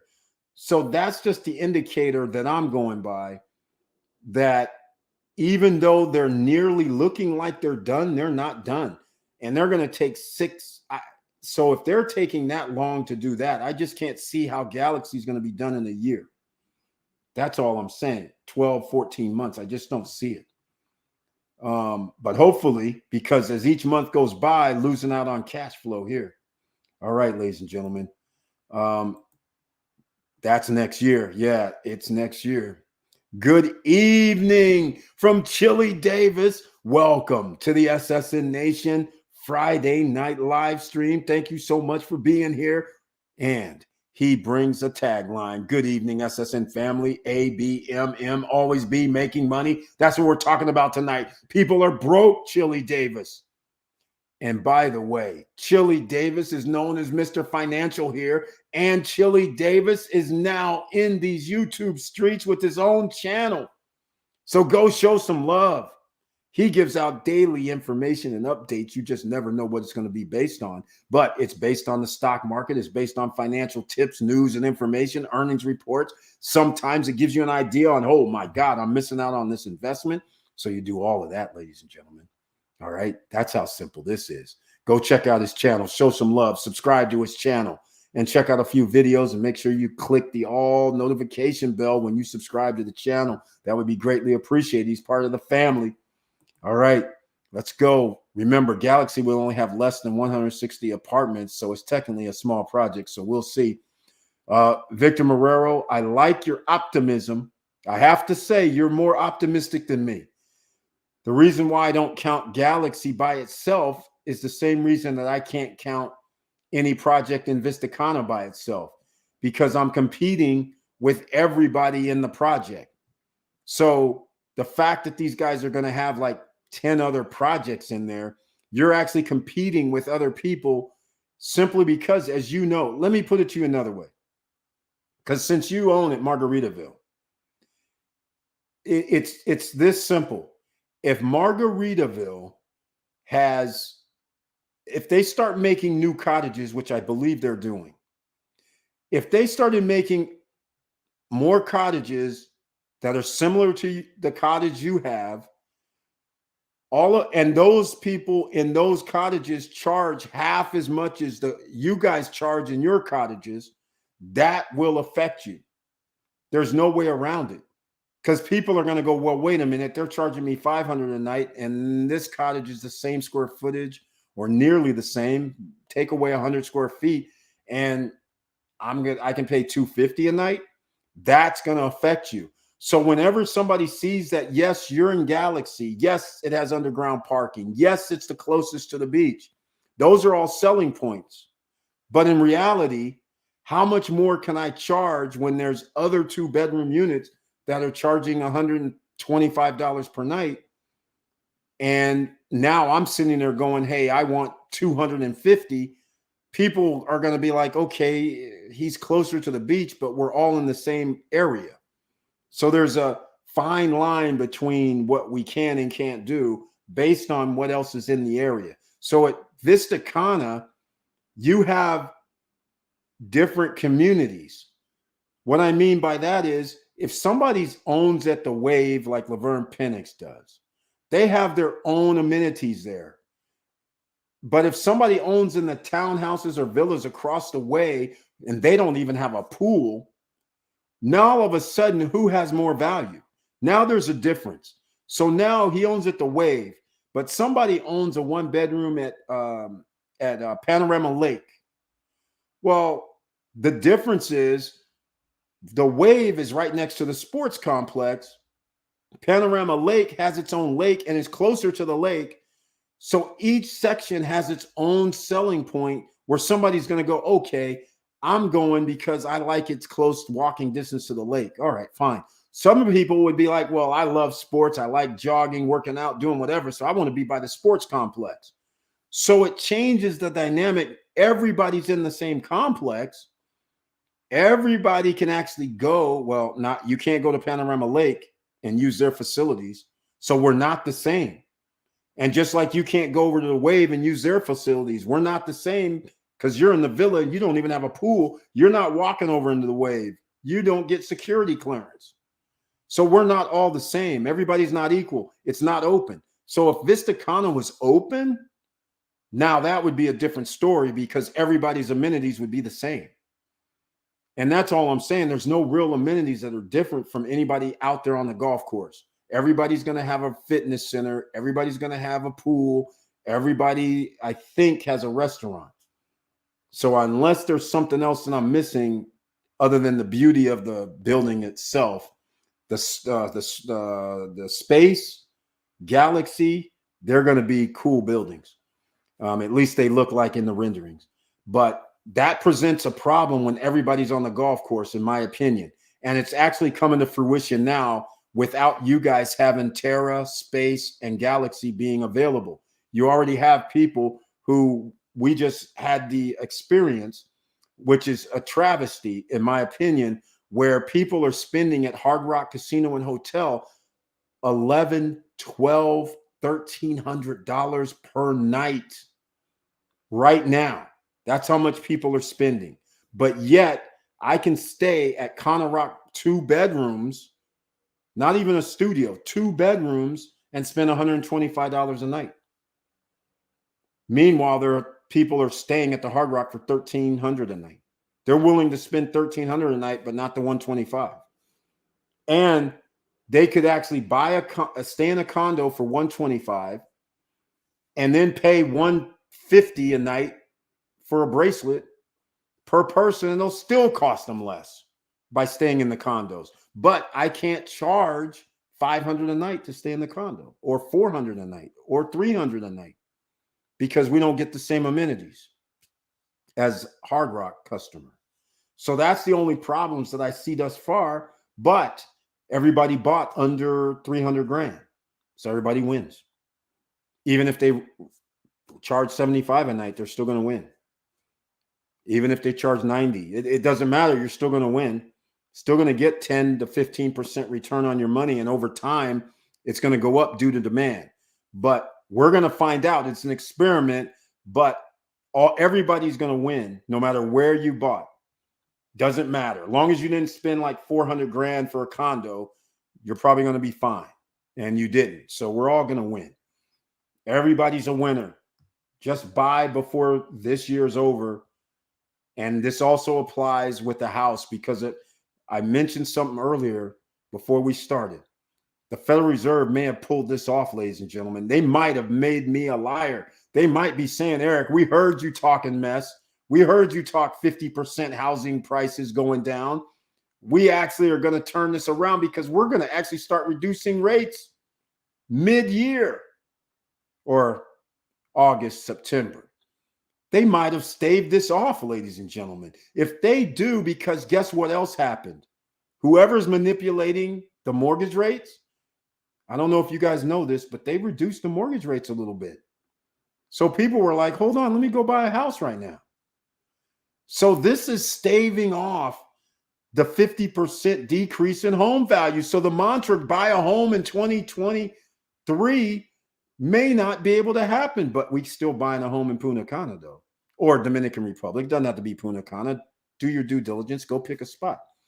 But it could be Puerto Plata for all I care. Another hot spot. Sosua, Cabarete, all hot spots. La Romana, hot spot. Santo Domingo, hot spot. They're all hot spots in the Dominican Republic right now. You can't go wrong. You buying something for $200,000 or less, $300,000 or less, you're going to win. All right. Thanks, Eric. You're welcome, Chili Davis. Go show some love, everybody. Eric, you're feeding our brain, bro. Thank you so much, man. Greatly appreciated. So anyhow, ladies and gentlemen, I just wanted to illustrate, even my own family member, cousins sitting there going, wait, have you ever had a job? And he's known me all his life. Like I said, we're only like 5 years apart. I believe it's 5 years. We're either, actually, hold on. Let me think about this. I never really thought about it. I used to babysit him. So that means, yeah, he's probably 5 years younger than me. Because when I was 14, he was like 9 or something. So I think that's about right. So yeah, he's 5 years younger than me. And he's asking me, wait, did you ever have a job? That should tell you guys right there what I've been doing. I've been having fun. And the only way you can have fun is if you have passive income coming in or streams of revenue coming in. That's the only way. You can't have a job, right? So you're not going to be VIP in Vegas when you're 20 something if you have a job, because you're going to be gambling, right? Wasting money, spending money. And that means when they call up and say, hey, we have free tickets for you to come to the concerts. All concerts aren't on Friday and Saturday. And you don't want to go on Friday and Saturday generally anyhow. Let me tell you how VIP works in case you guys aren't familiar, because most people don't gamble. And them days of the VIP like it used to be is a little over. But most of you, if you even, no matter what age you are, but especially when you're in your 20s, and they call you up and they say, hey, we have one of the hottest shows that people know around the world is coming here to Vegas or Reno, and a special invite for Thursday night. You're going to meet the cast. You're going to hang out with them after the after party and do all this stuff. And oh, by the way, we have a plane landing for you at Sacramento Airport. We'll transport you. Are you going to sit there and be like, I got work to do? No, you're not. You're going to be like, when's the plane coming? Be there at 10 a.m. in the morning at the airport. Done. Pack. Leave. Gone. You don't have any return. You're just sitting there like hanging out. Everything is handled. Room indefinitely. Drinks indefinitely. Eat indefinitely. And show tickets indefinitely. And you're only 20 something. That's the life to live. If you're lucky enough, 30, 40, 50, it doesn't matter what age. If you're lucky enough to get it, get it. But the only way you can get it is you have to have passive income coming in. You have to have disposable income coming in, because otherwise you can't make this happen unless you're famous, because famous people get invites, right? I'm not famous. All right. So we do it a different way. So another story that I'll tell another time about gambling, but I used to gamble, not play poker. I used to actually gamble, and I did real estate, and it was very, very interesting. And it's one of those things when casinos actually cared about their customers, and they actually cared about getting people in the house, because now it's on auto. They didn't care about their rooms back in the day. They used to give rooms away because people would lose so much money at the tables. Then they finally turned it around in, like, I guess, last 20 years, where they're like, you know what? We got so many people coming here. They'll pay $150 a night for rooms we used to give away for $25 or $35 a night. Why don't we start charging them? And sure enough, people started paying the extra amount, and they didn't even care about the resort fee. $45 resort fees. They're like, wait, I thought I was paying $130 a night. What do you mean it's $200 a night? Oh, we added $50 resort fees plus some more taxes. It's $200 a night now. People don't care. Now they're making money from their hotels and the gaming tables. So they're loving life. They get the best of both worlds. Back in the day, it wasn't so easy. So if you were a gambler and you gambled a certain number, like, it was simply $25, $30, $40, $50 per hand. If you play blackjack and you do that for a few hours, you're high rolling, right? Nowadays, they won't even look at you. All right. So if you want to be in the high rollers room at the MGM, you might have to have blacks, $100, $200, $300 per hand. You go back to baccarat, $200, $300, $500 per hand. That's the only way you're going to be in the mansion. So some of you may know the MGM in Vegas, the mansion is its own special area with the high roller room. So you go back there, all of a sudden, again, VIP status. If you want that type of lifestyle, you have to earn it. And earning it means, even if I'm a superstar, that means I put in how many years of work, right? If I play any sport, most of the time, most great players or superstars in sports, they started when they were 8, 10. They've already, by the time they're 20, 25 years old, they've put in 10 to 15 years worth of work on their craft. And not everybody makes it. So again, you have to look at it the same way. If you're going to do your own business or do anything to be successful, you can't sit there and think, oh, this is going to be easy. The only thing that's easy in this era is that you can make videos and be very wealthy doing it. You can actually have a following and then sell courses and books or whatever, and you don't have any other skills. You didn't have to go to school for this. You didn't have to do anything. All you had to do was roll tape, roll camera. And you got people out here going, people, I'm struggling. I understand, but here's the struggle. The struggle is, while you're struggling, you could walk around your neighborhood and just talk about your life experiences, talk about what you know something about, and there's thousands of other people that will either connect with you one way or another. And the next thing you know, you have a following, and the next thing you know, YouTube's sending you a thing going, hey, you're monetized. We can send you a check, set up your account. And the rest will be history. There's still that. I mean, this is crazy. I always think about right about now. I think all the adventures I went on, imagine if I would have had a camera. I'm like, oh my God, this would have been crazy. It would have been outrageous. It would have been off limits. Let's just put it that way, off limits. Because it's insane. Because remember, Hollywood is insane sometimes. That's insane. Gambling and all that, being in Vegas and around gambling establishments, insane. Stuff that used to go on in Vegas is totally, the MGM used to have an alley between it. There's other stuff in Vegas that people have no clue. Well, they have a clue about, but they're not showing it. All right. And I'm not going to talk about it because that's going to be some X-rated stuff. And I'm telling you right now, there's stuff that, sheesh, it's a good thing they didn't have these cameras because it'd be off the charts. So all of that would have been on social media. It would have blown up. I mean, Jesus Christ. I'm going to give you guys one story, and I'm going to probably end this live stream because hopefully I've given a little bit of information. Hopefully I motivated a little people tonight, because people out here going broke, you don't have to be. Struggling financially, you don't have to be. But what you do have to do is you actually have to do something. You can't sit there and whine about it. You can't sit there and go, oh, woe is me. You can't sit there and go, I'm depressed. You can't sit there and say, I'm having a mental breakdown. Well, guess what? There's no difference between anybody. Everybody has a problem mentally. Some have problems physically. But you know the difference between the top 1%ers, top 10%ers? They shrug it off. They go, hey, man, I took another L. Just like what's happened to me at the beach. I took an L. God damn it. I took an L. That money I could use right about now. I took an L. They're going to hold me up a minute. So we take L's.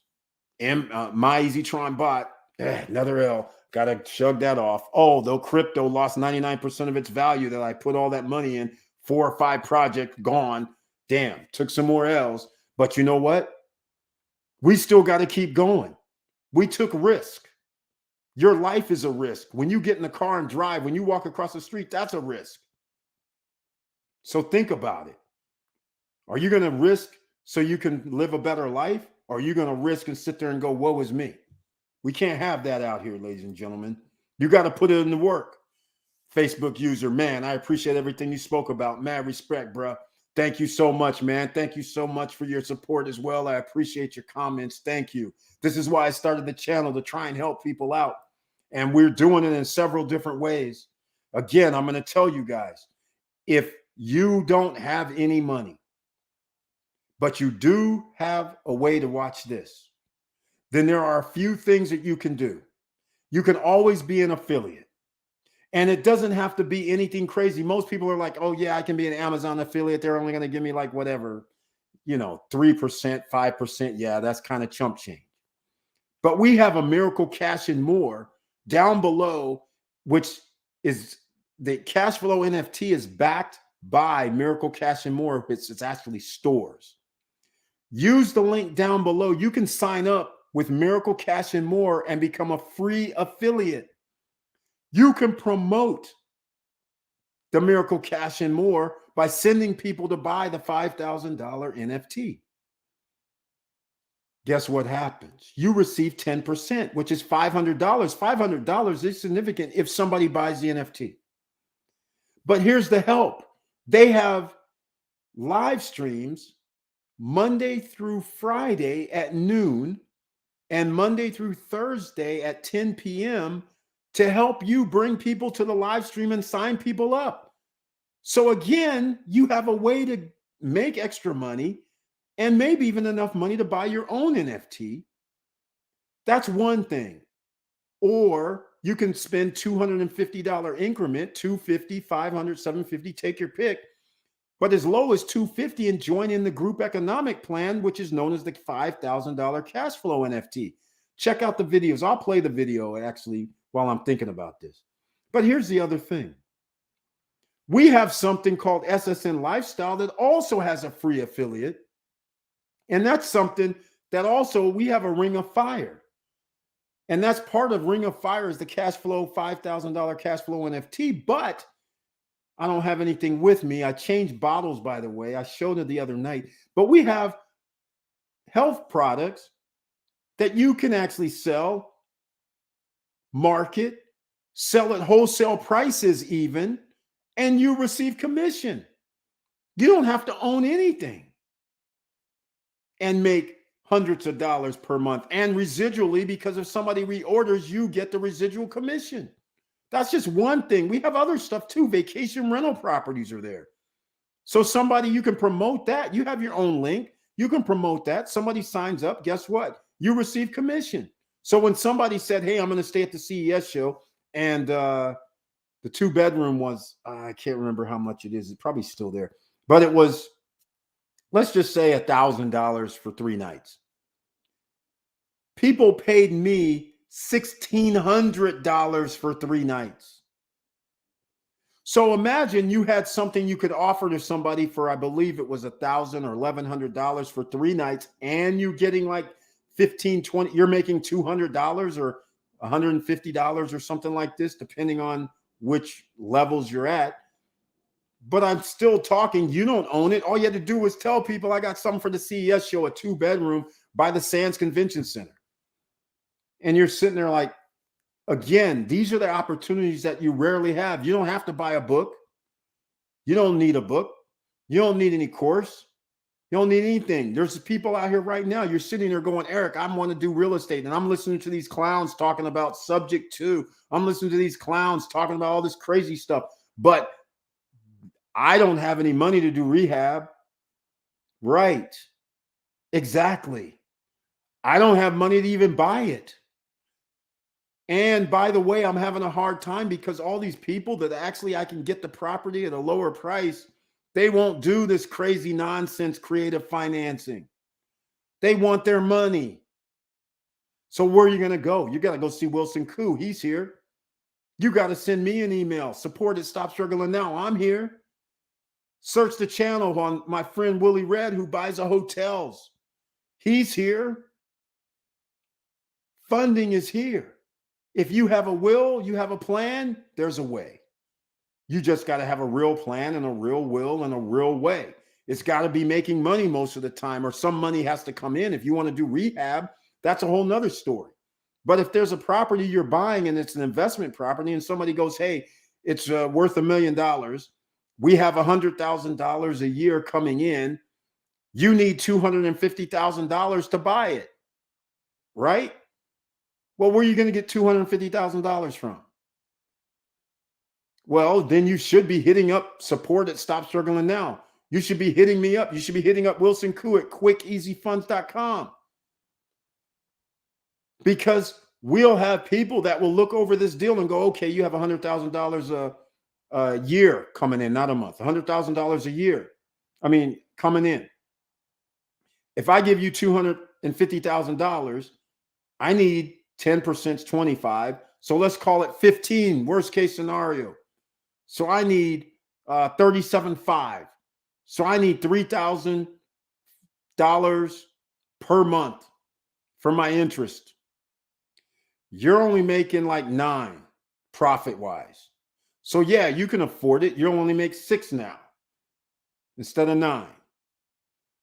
So that's where you're going to get the money from. They'll give you the deal because they know the money's coming in. You got the $3,000 from the profit. So every month you're kicking them their 3 G's. But you got the property. And now you're off to the races. That's one way to do it. All right. So don't let anybody out here stop you. And don't let anybody out here sit there and try to take your points away. Points is money. 1%, 2%, 5%, 10%, 20%. We're 50-50 partners because I helped you do financing. You don't want none of that part. You don't want that party. All right. You don't want people trying to step across you and say, oh yeah, he brought this deal to us, so we're going to go behind his back. You don't know who you're dealing with out here. There's people doing all kind of shady stuff. We're not trying to do shady stuff. You got a deal. It's your deal. Everybody's happy with the deal they're getting. If you say, hey, if you can live with somebody and they say, hey, we want 12%, we know you have it. So therefore, every month, you better cut us our check because that's what the numbers show. It shows you make $9,000 profit every month after expenses. We want our, whatever, $2,400. And at the end of 1 year, we want our $250s. You're going to have to cash out. Simple, or a year and a half, whatever the case may be. But you would have done upkeep. You would have made sure you would have gotten it better. There's a reason you're buying it, right? It's a deal. And then you're going to do some changes. So then the property value will go up. So then you'll be able to, now all of a sudden you raise rates or raise rent. Next thing you know, your property's not worth 1 million. It's worth 1.5. Now you can give them back to 250.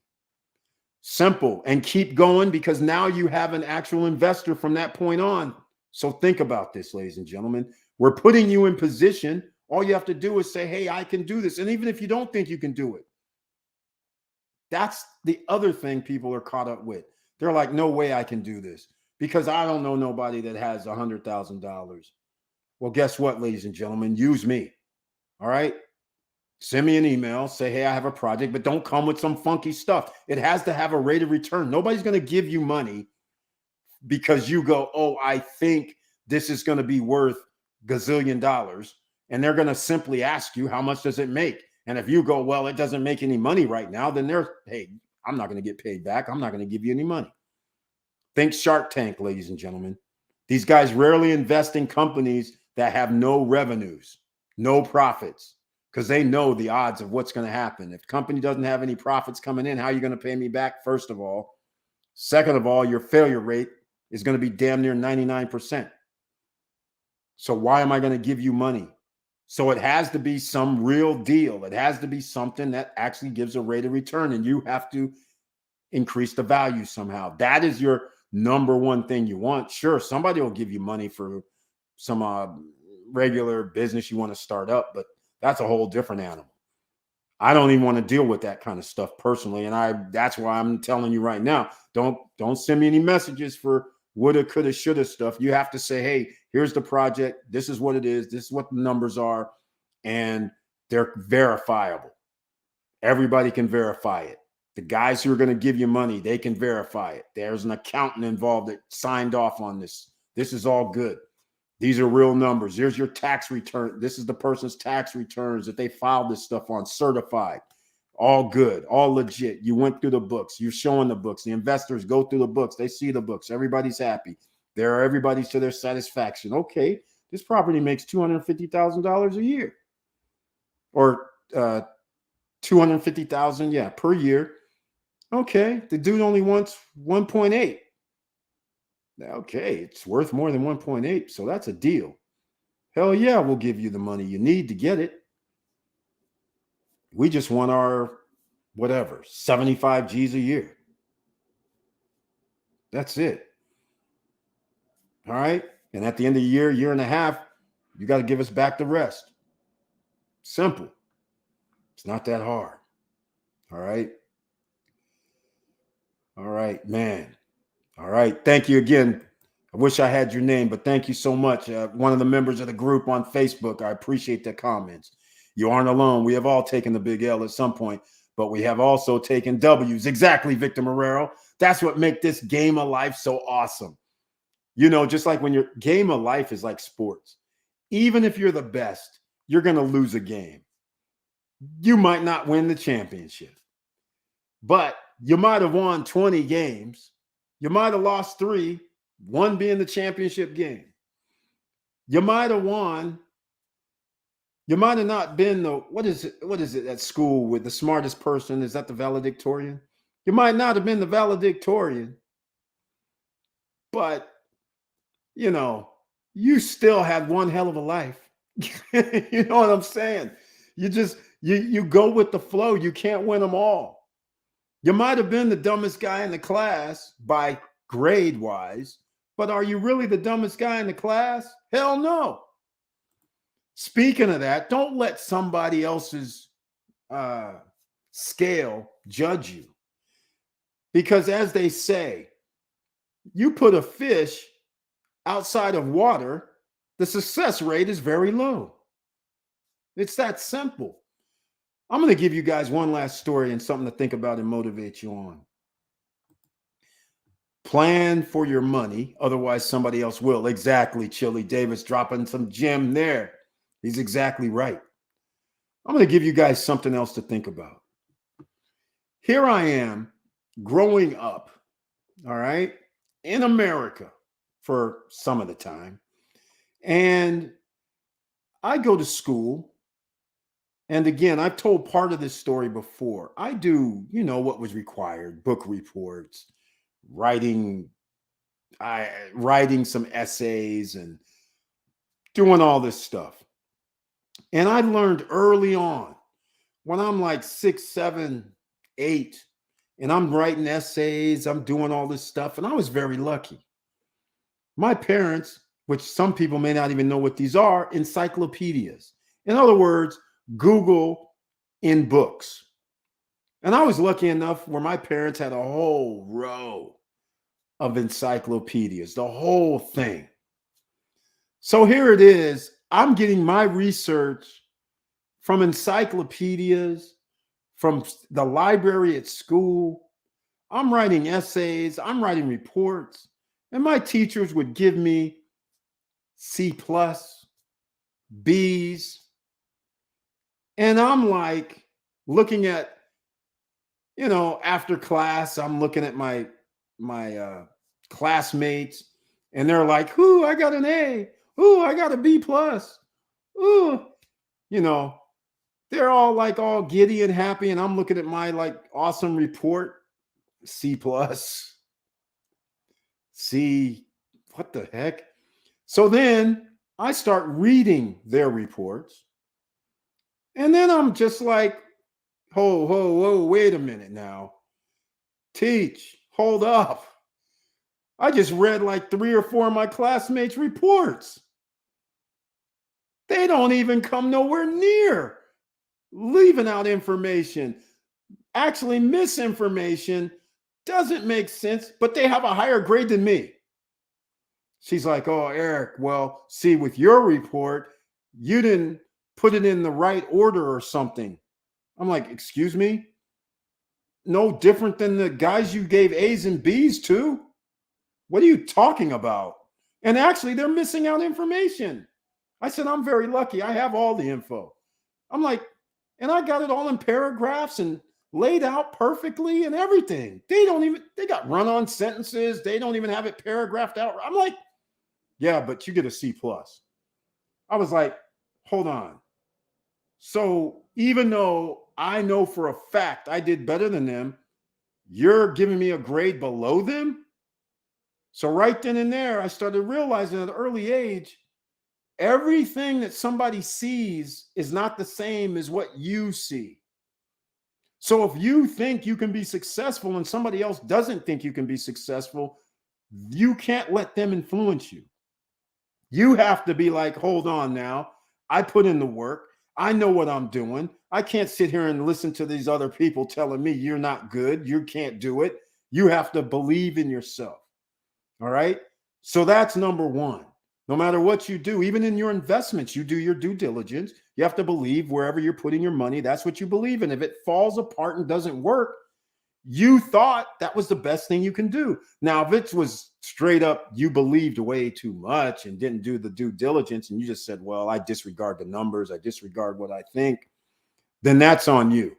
You can't do that. But like right now, when we're doing real estate and pre-construction in Punta Cana, the reason why Georges Charles can sit here and say he's looking at 350 a night is because he's been doing research. I've done it before here on the channel. If you can sleep 10 or 12 people and own a villa with a pool and a gazebo with barbecue grills, picnic table, and all that, and you have a loft, it appears he's going to be exactly right. He should be able to rent that for $350 or more. He might be able to rent that for $500 per night, maybe $600 per night, because it can sleep 10 or 12 depending on his configuration. So he's already reached the threshold that most places can't even sleep comfortably. That's the first thing. There's a limited demand of available housing for 12 people or up. So that's why they get to charge $1,000 per night, $1,400 per night, all this. But he has something else going for him. He has amenities within his complex. So his 350 number next year is possibly, it's doable. More than 1%, which is crazy. He's at over 1% of the value for rental is crazy. That is an awesome number. So he does 10 nights. And I'm saying if he can get 15 percentage points, this is crazy for a week and 3 nights. That would be insane. 2 weeks, he's at 20 percentage points. That is outrageous. Per month, that's outrageous right there. That is cool. So He's setting himself up for success. And this is what you have to do in life. You're going to run over speed bumps, but you know what? You're going to have to keep going. All right. So this is my motivational talk tonight. And actually, hopefully you guys learned a little something. If your people are going broke, yes, you can't do anything about it. Whatever you're paying right now, next year, it's going to, across the board, it's going to cost you more. Is it going to cost you 5% more, 10% more? Nobody knows. But all your bills are going to cost you more to combine next year. The only thing you can do is subtract the bills or get additional streams of revenue coming in the door. We have several ways to make it happen for you. You just got to say, hey, I'm doing it, or you have found something yourself. You got to do it. You can't sit idly by right now. All right? There's no way. Time is running out. Nobody's going to be here, like Victor Marrero said earlier. 2034 is what they're predicting Social Security to be gone. So if you're thinking about retiring and relying on $1,500, $1,000, $2,000 per month from retirement funds from our government, you can forget it.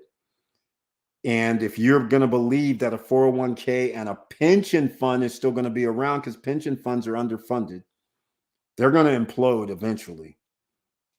And you're going to be left out here retired, and you're going to be like a lot of 65, 70-year-old people who are actually, you've seen them at the fast food locations. Because funny thing in America, nobody wants to hire the aged. You know, they say, oh, well, you think you're going to know this too much. You think you're this, that, and the other. When they're sitting there just trying to survive, they're going, wait a minute, my pension has been stolen. My Social Security is $1,500 a month. I need to make extra money. Luckily, my house or whatever where I lived is inexpensive. So I just need to I can live with $15, $20 an hour. So can I work here? Nobody else seems to want to work here, and they won't even hire half these people because I'm sorry, you're 70 years old. And some 70-year-olds don't even have the proper medical care either because it costs an arm and a leg for medical. So think about all this, ladies and gentlemen. This is all around the corner. You're having fun in your 20s. You're having fun in your 30s. But all it takes to derail your fun is some accident that occurs that finds yourself at the hospital for 5 or 6 days. And the next thing you know, you have a $200,000 bill because the insurance guys are going, we don't cover that. We don't cover that. And now while you're on your hospital bed, you have no revenue coming in because you have a job. Instead of having that extra stream of revenue coming in that you could be in the hospital bed and still having money come in, now your stress levels, your life has changed differently. So that's what I'm trying to get everybody here, because from this point on, I've been talking a lot about finances, because if the United States and around the world, they avoid a meltdown should occur. That's how you bring things from the ashes. Everything that's wrong, gets burnt up, and now you can bring up better competition, better streamline activity, better efficiency. But with them not allowing things to go down, that is a problem. And you're the ones that are going to be left behind, because the rich, if you think they've gained more wealth over the last 2 years, if this doesn't melt down, they're going to gain even more wealth than they've ever had before. And they're going to own roughly 80% of the wealth, because nobody's going to be able to buy $500,000, $600,000, $700,000 properties, or buy multifamily properties because those values have went up, or buy other businesses because those values have went up, and only the rich can buy at the higher prices. And guess who keeps the money after they buy companies? The rich just get more of the revenues, more of the wealth. So again, this is like urgent, because these guys might have pulled this freaking thing off. I can't believe it. You got ordinary citizens out here willing to buy stocks, willing to buy gold and silver, willing to go buying all this stuff when we have trillions and trillions of dollars of debt across the board. It's incredible. And interest rates somehow dropping in the mortgage industry, incredible. Inflation numbers forged. They're trying to say under 6%. This type of information gives people to invest because they know in about 6 months, 7 months, the Fed is going to ring the bell and be like, hey, we're going to reduce interest rates 0.25. And then we're off to the races. So if a house only drops to 400,000, that previously was 550, off to the races from 400,000 is going to be a problem.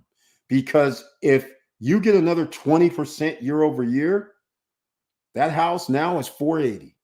You get another 20%, you're going to be approaching 600. And now you're going to have to make nearly $200,000 a year, which only 10% of the population makes. All right. We're talking, you're getting into 1% numbers. You're starting to get in an area where less than 20 million people are making this type of money and can afford these homes.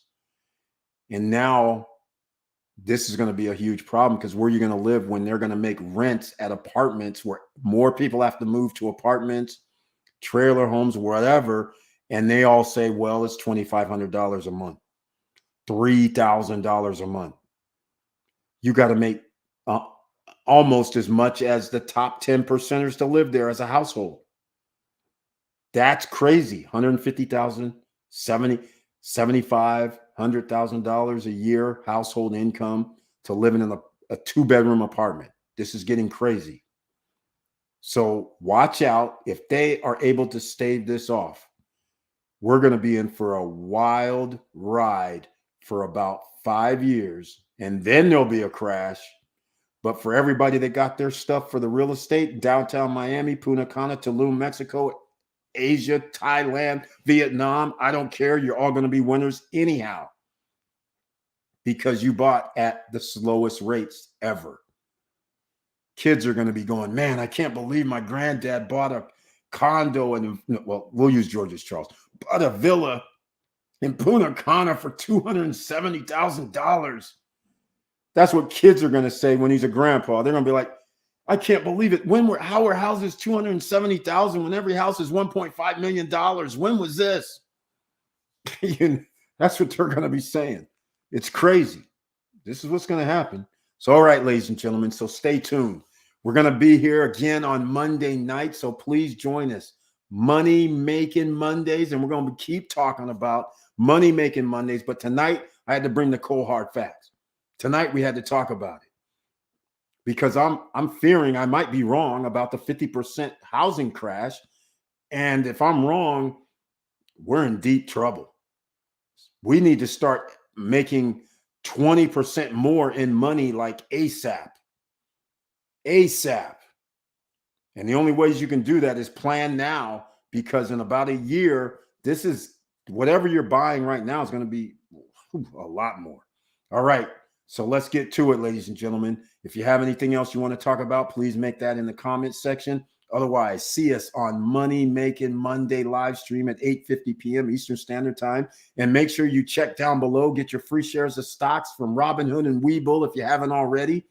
Go down below and start mining that free Bitcoin. Earn free Bitcoin from Crypto Tab. Go check that out. And oh, I did say I was going to run that video on Cashflow NFT, didn't I? I didn't do that yet. So why don't I do that? So you guys can check this out. This is the most exciting thing yet, backed by real world stores that are already open. Where do I sign up for that, right? Well, you can sign up 2 ways, 3 ways you can sign up. But here we go. Check out this video right now. Let me know what you guys are thinking about the audio tonight. Let me know if the audio is still on point, because I do have the Real Deal mic now. Now I got to get the Real Deal backdrop, like I said on Wednesday, and change this up, right? No more gear showing. We'll throw the blue screen back there, and then I'll have a nice little office in here. The virtual office, right? All right, let's talk about it. But here we go. This is Cashflow NFT, backed by Miracle Cash and More, which has stores. This is very serious. If there was a way you could have partnered with Elon Musk before Tesla, before the Model S, before SpaceX, and before Elon became the world's richest man, would you at least have wanted to know how? If there was a way you could have partnered with Jeff Bezos when he was planning Amazon.com and it could have made you a fortune, would you at least have wanted to know about it? Well, what if there was a fintech company today that is about to capture major market share worldwide, where millions of people will be using its breakthrough technology and you could make an absolute fortune? Would you at least want to know about it? At the same time that we are experiencing record inflation, gas prices through the roof and headed towards a recession, the move towards crypto adoption worldwide is picking up pace, and the evidence is all around us. Big names and big money players are jumping in the game like crazy. The Staples Center, where the LA Lakers play, is now the Crypto.com Center.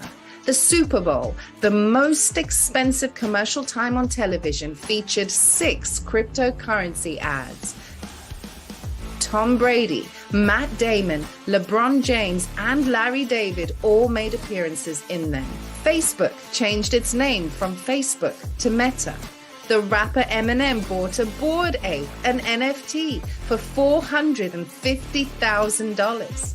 Warren Buffett invested over $1 billion in a Brazilian crypto bank. Coinbase bought Bitcoin Turkey for $3.2 billion.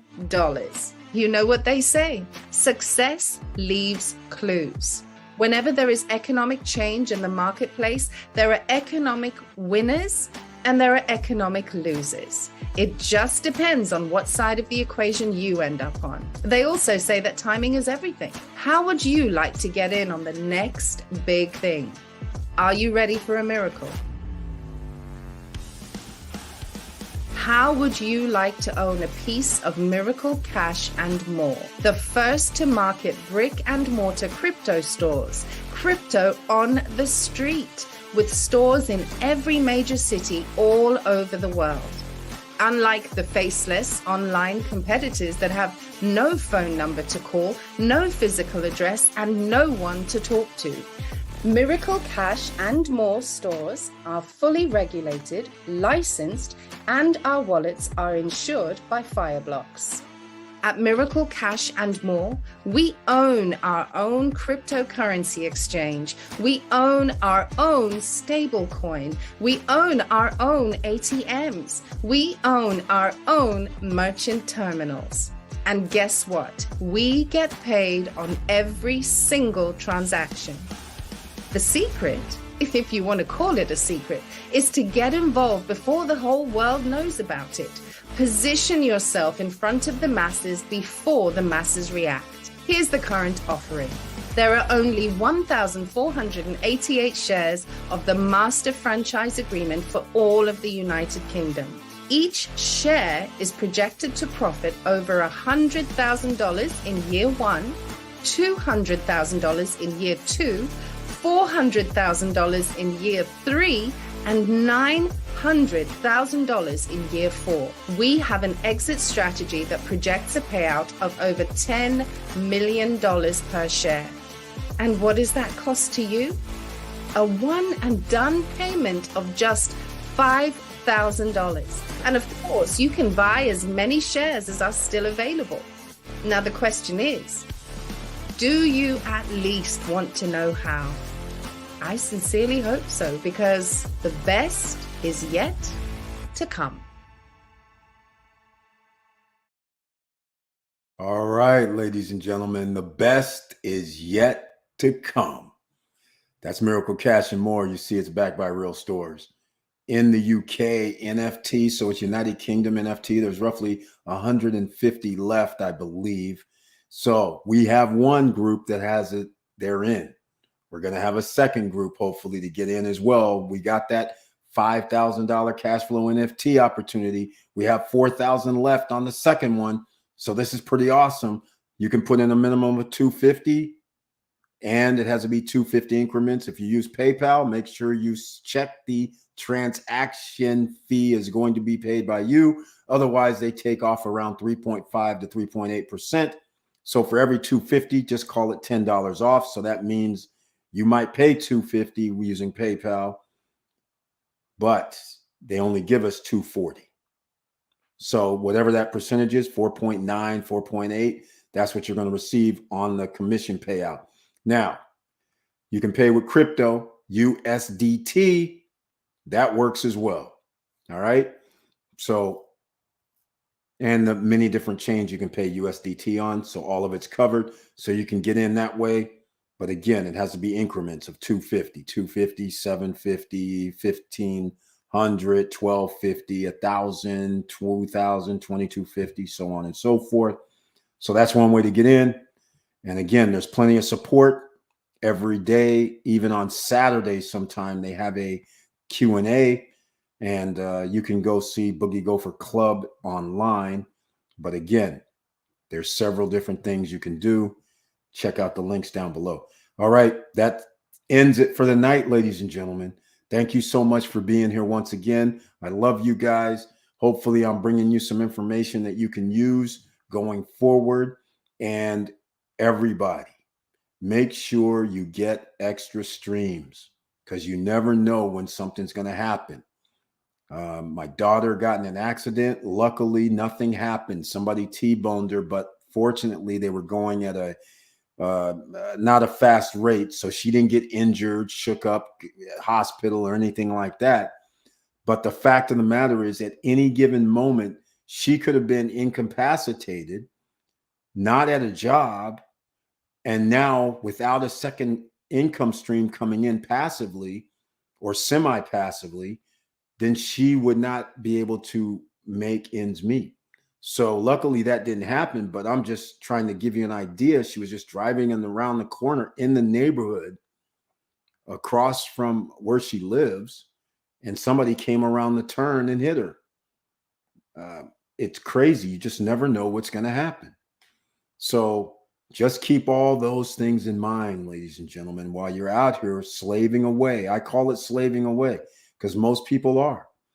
This isn't the slave terms as in, you know, it's 1600 in the US, but by rights, it's a different way.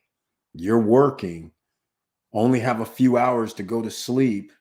Make sure you've eaten, make sure you've taken care of family needs, make sure you've done any personal items, then wake up and do it all over again 4, 5, or 6 days a week. That is a slave in a different way, because damn near 30% of your money is gone to taxes. And some of you may be going, Eric, no, I only pay like 20% or 24 or 25. Well, most of you forget, whenever you buy something in your state, you're paying 6, 7, 8, 9, 10% taxes. So it is closer to 30% in some cases. Actually, it could rise above that depending on items that you're buying and state that you live in. So keep all this in mind.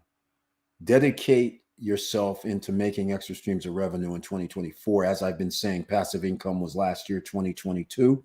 This year, buy a home, but buy real estate. All right, because this will be the last time I believe people are going to be able to get it, especially if we don't get down to 50% prices. This is the last time. Home prices take off from 400,000 and up. Sorry, ladies and gentlemen, you're going to have to be making $200,000 when they reach 600,000-700,000. Household income is going to have to be 200,000+, which puts you in the top 1% to buy a house. That makes everybody renters. That's going to be ugly. All right, that's it. That's the all warning I can give you for this evening. Until next time. Hopefully, I'll see you on that Monday night live stream at 8:50 p.m. And if you have any comments, please make them down below. Any thoughts, comments down below. Anything you need help with, comments down below, or email me at support@stopstrugglingnow.com. I'm not hard to find. And with all that said, please like, subscribe, and click the bell below so you get the latest updates. And it's hard out here, as I've illustrated. So all you got to do is put your nose to the grind And make sure, beyond anything else, keep your head up, believe in yourself, and keep moving. And I'm out.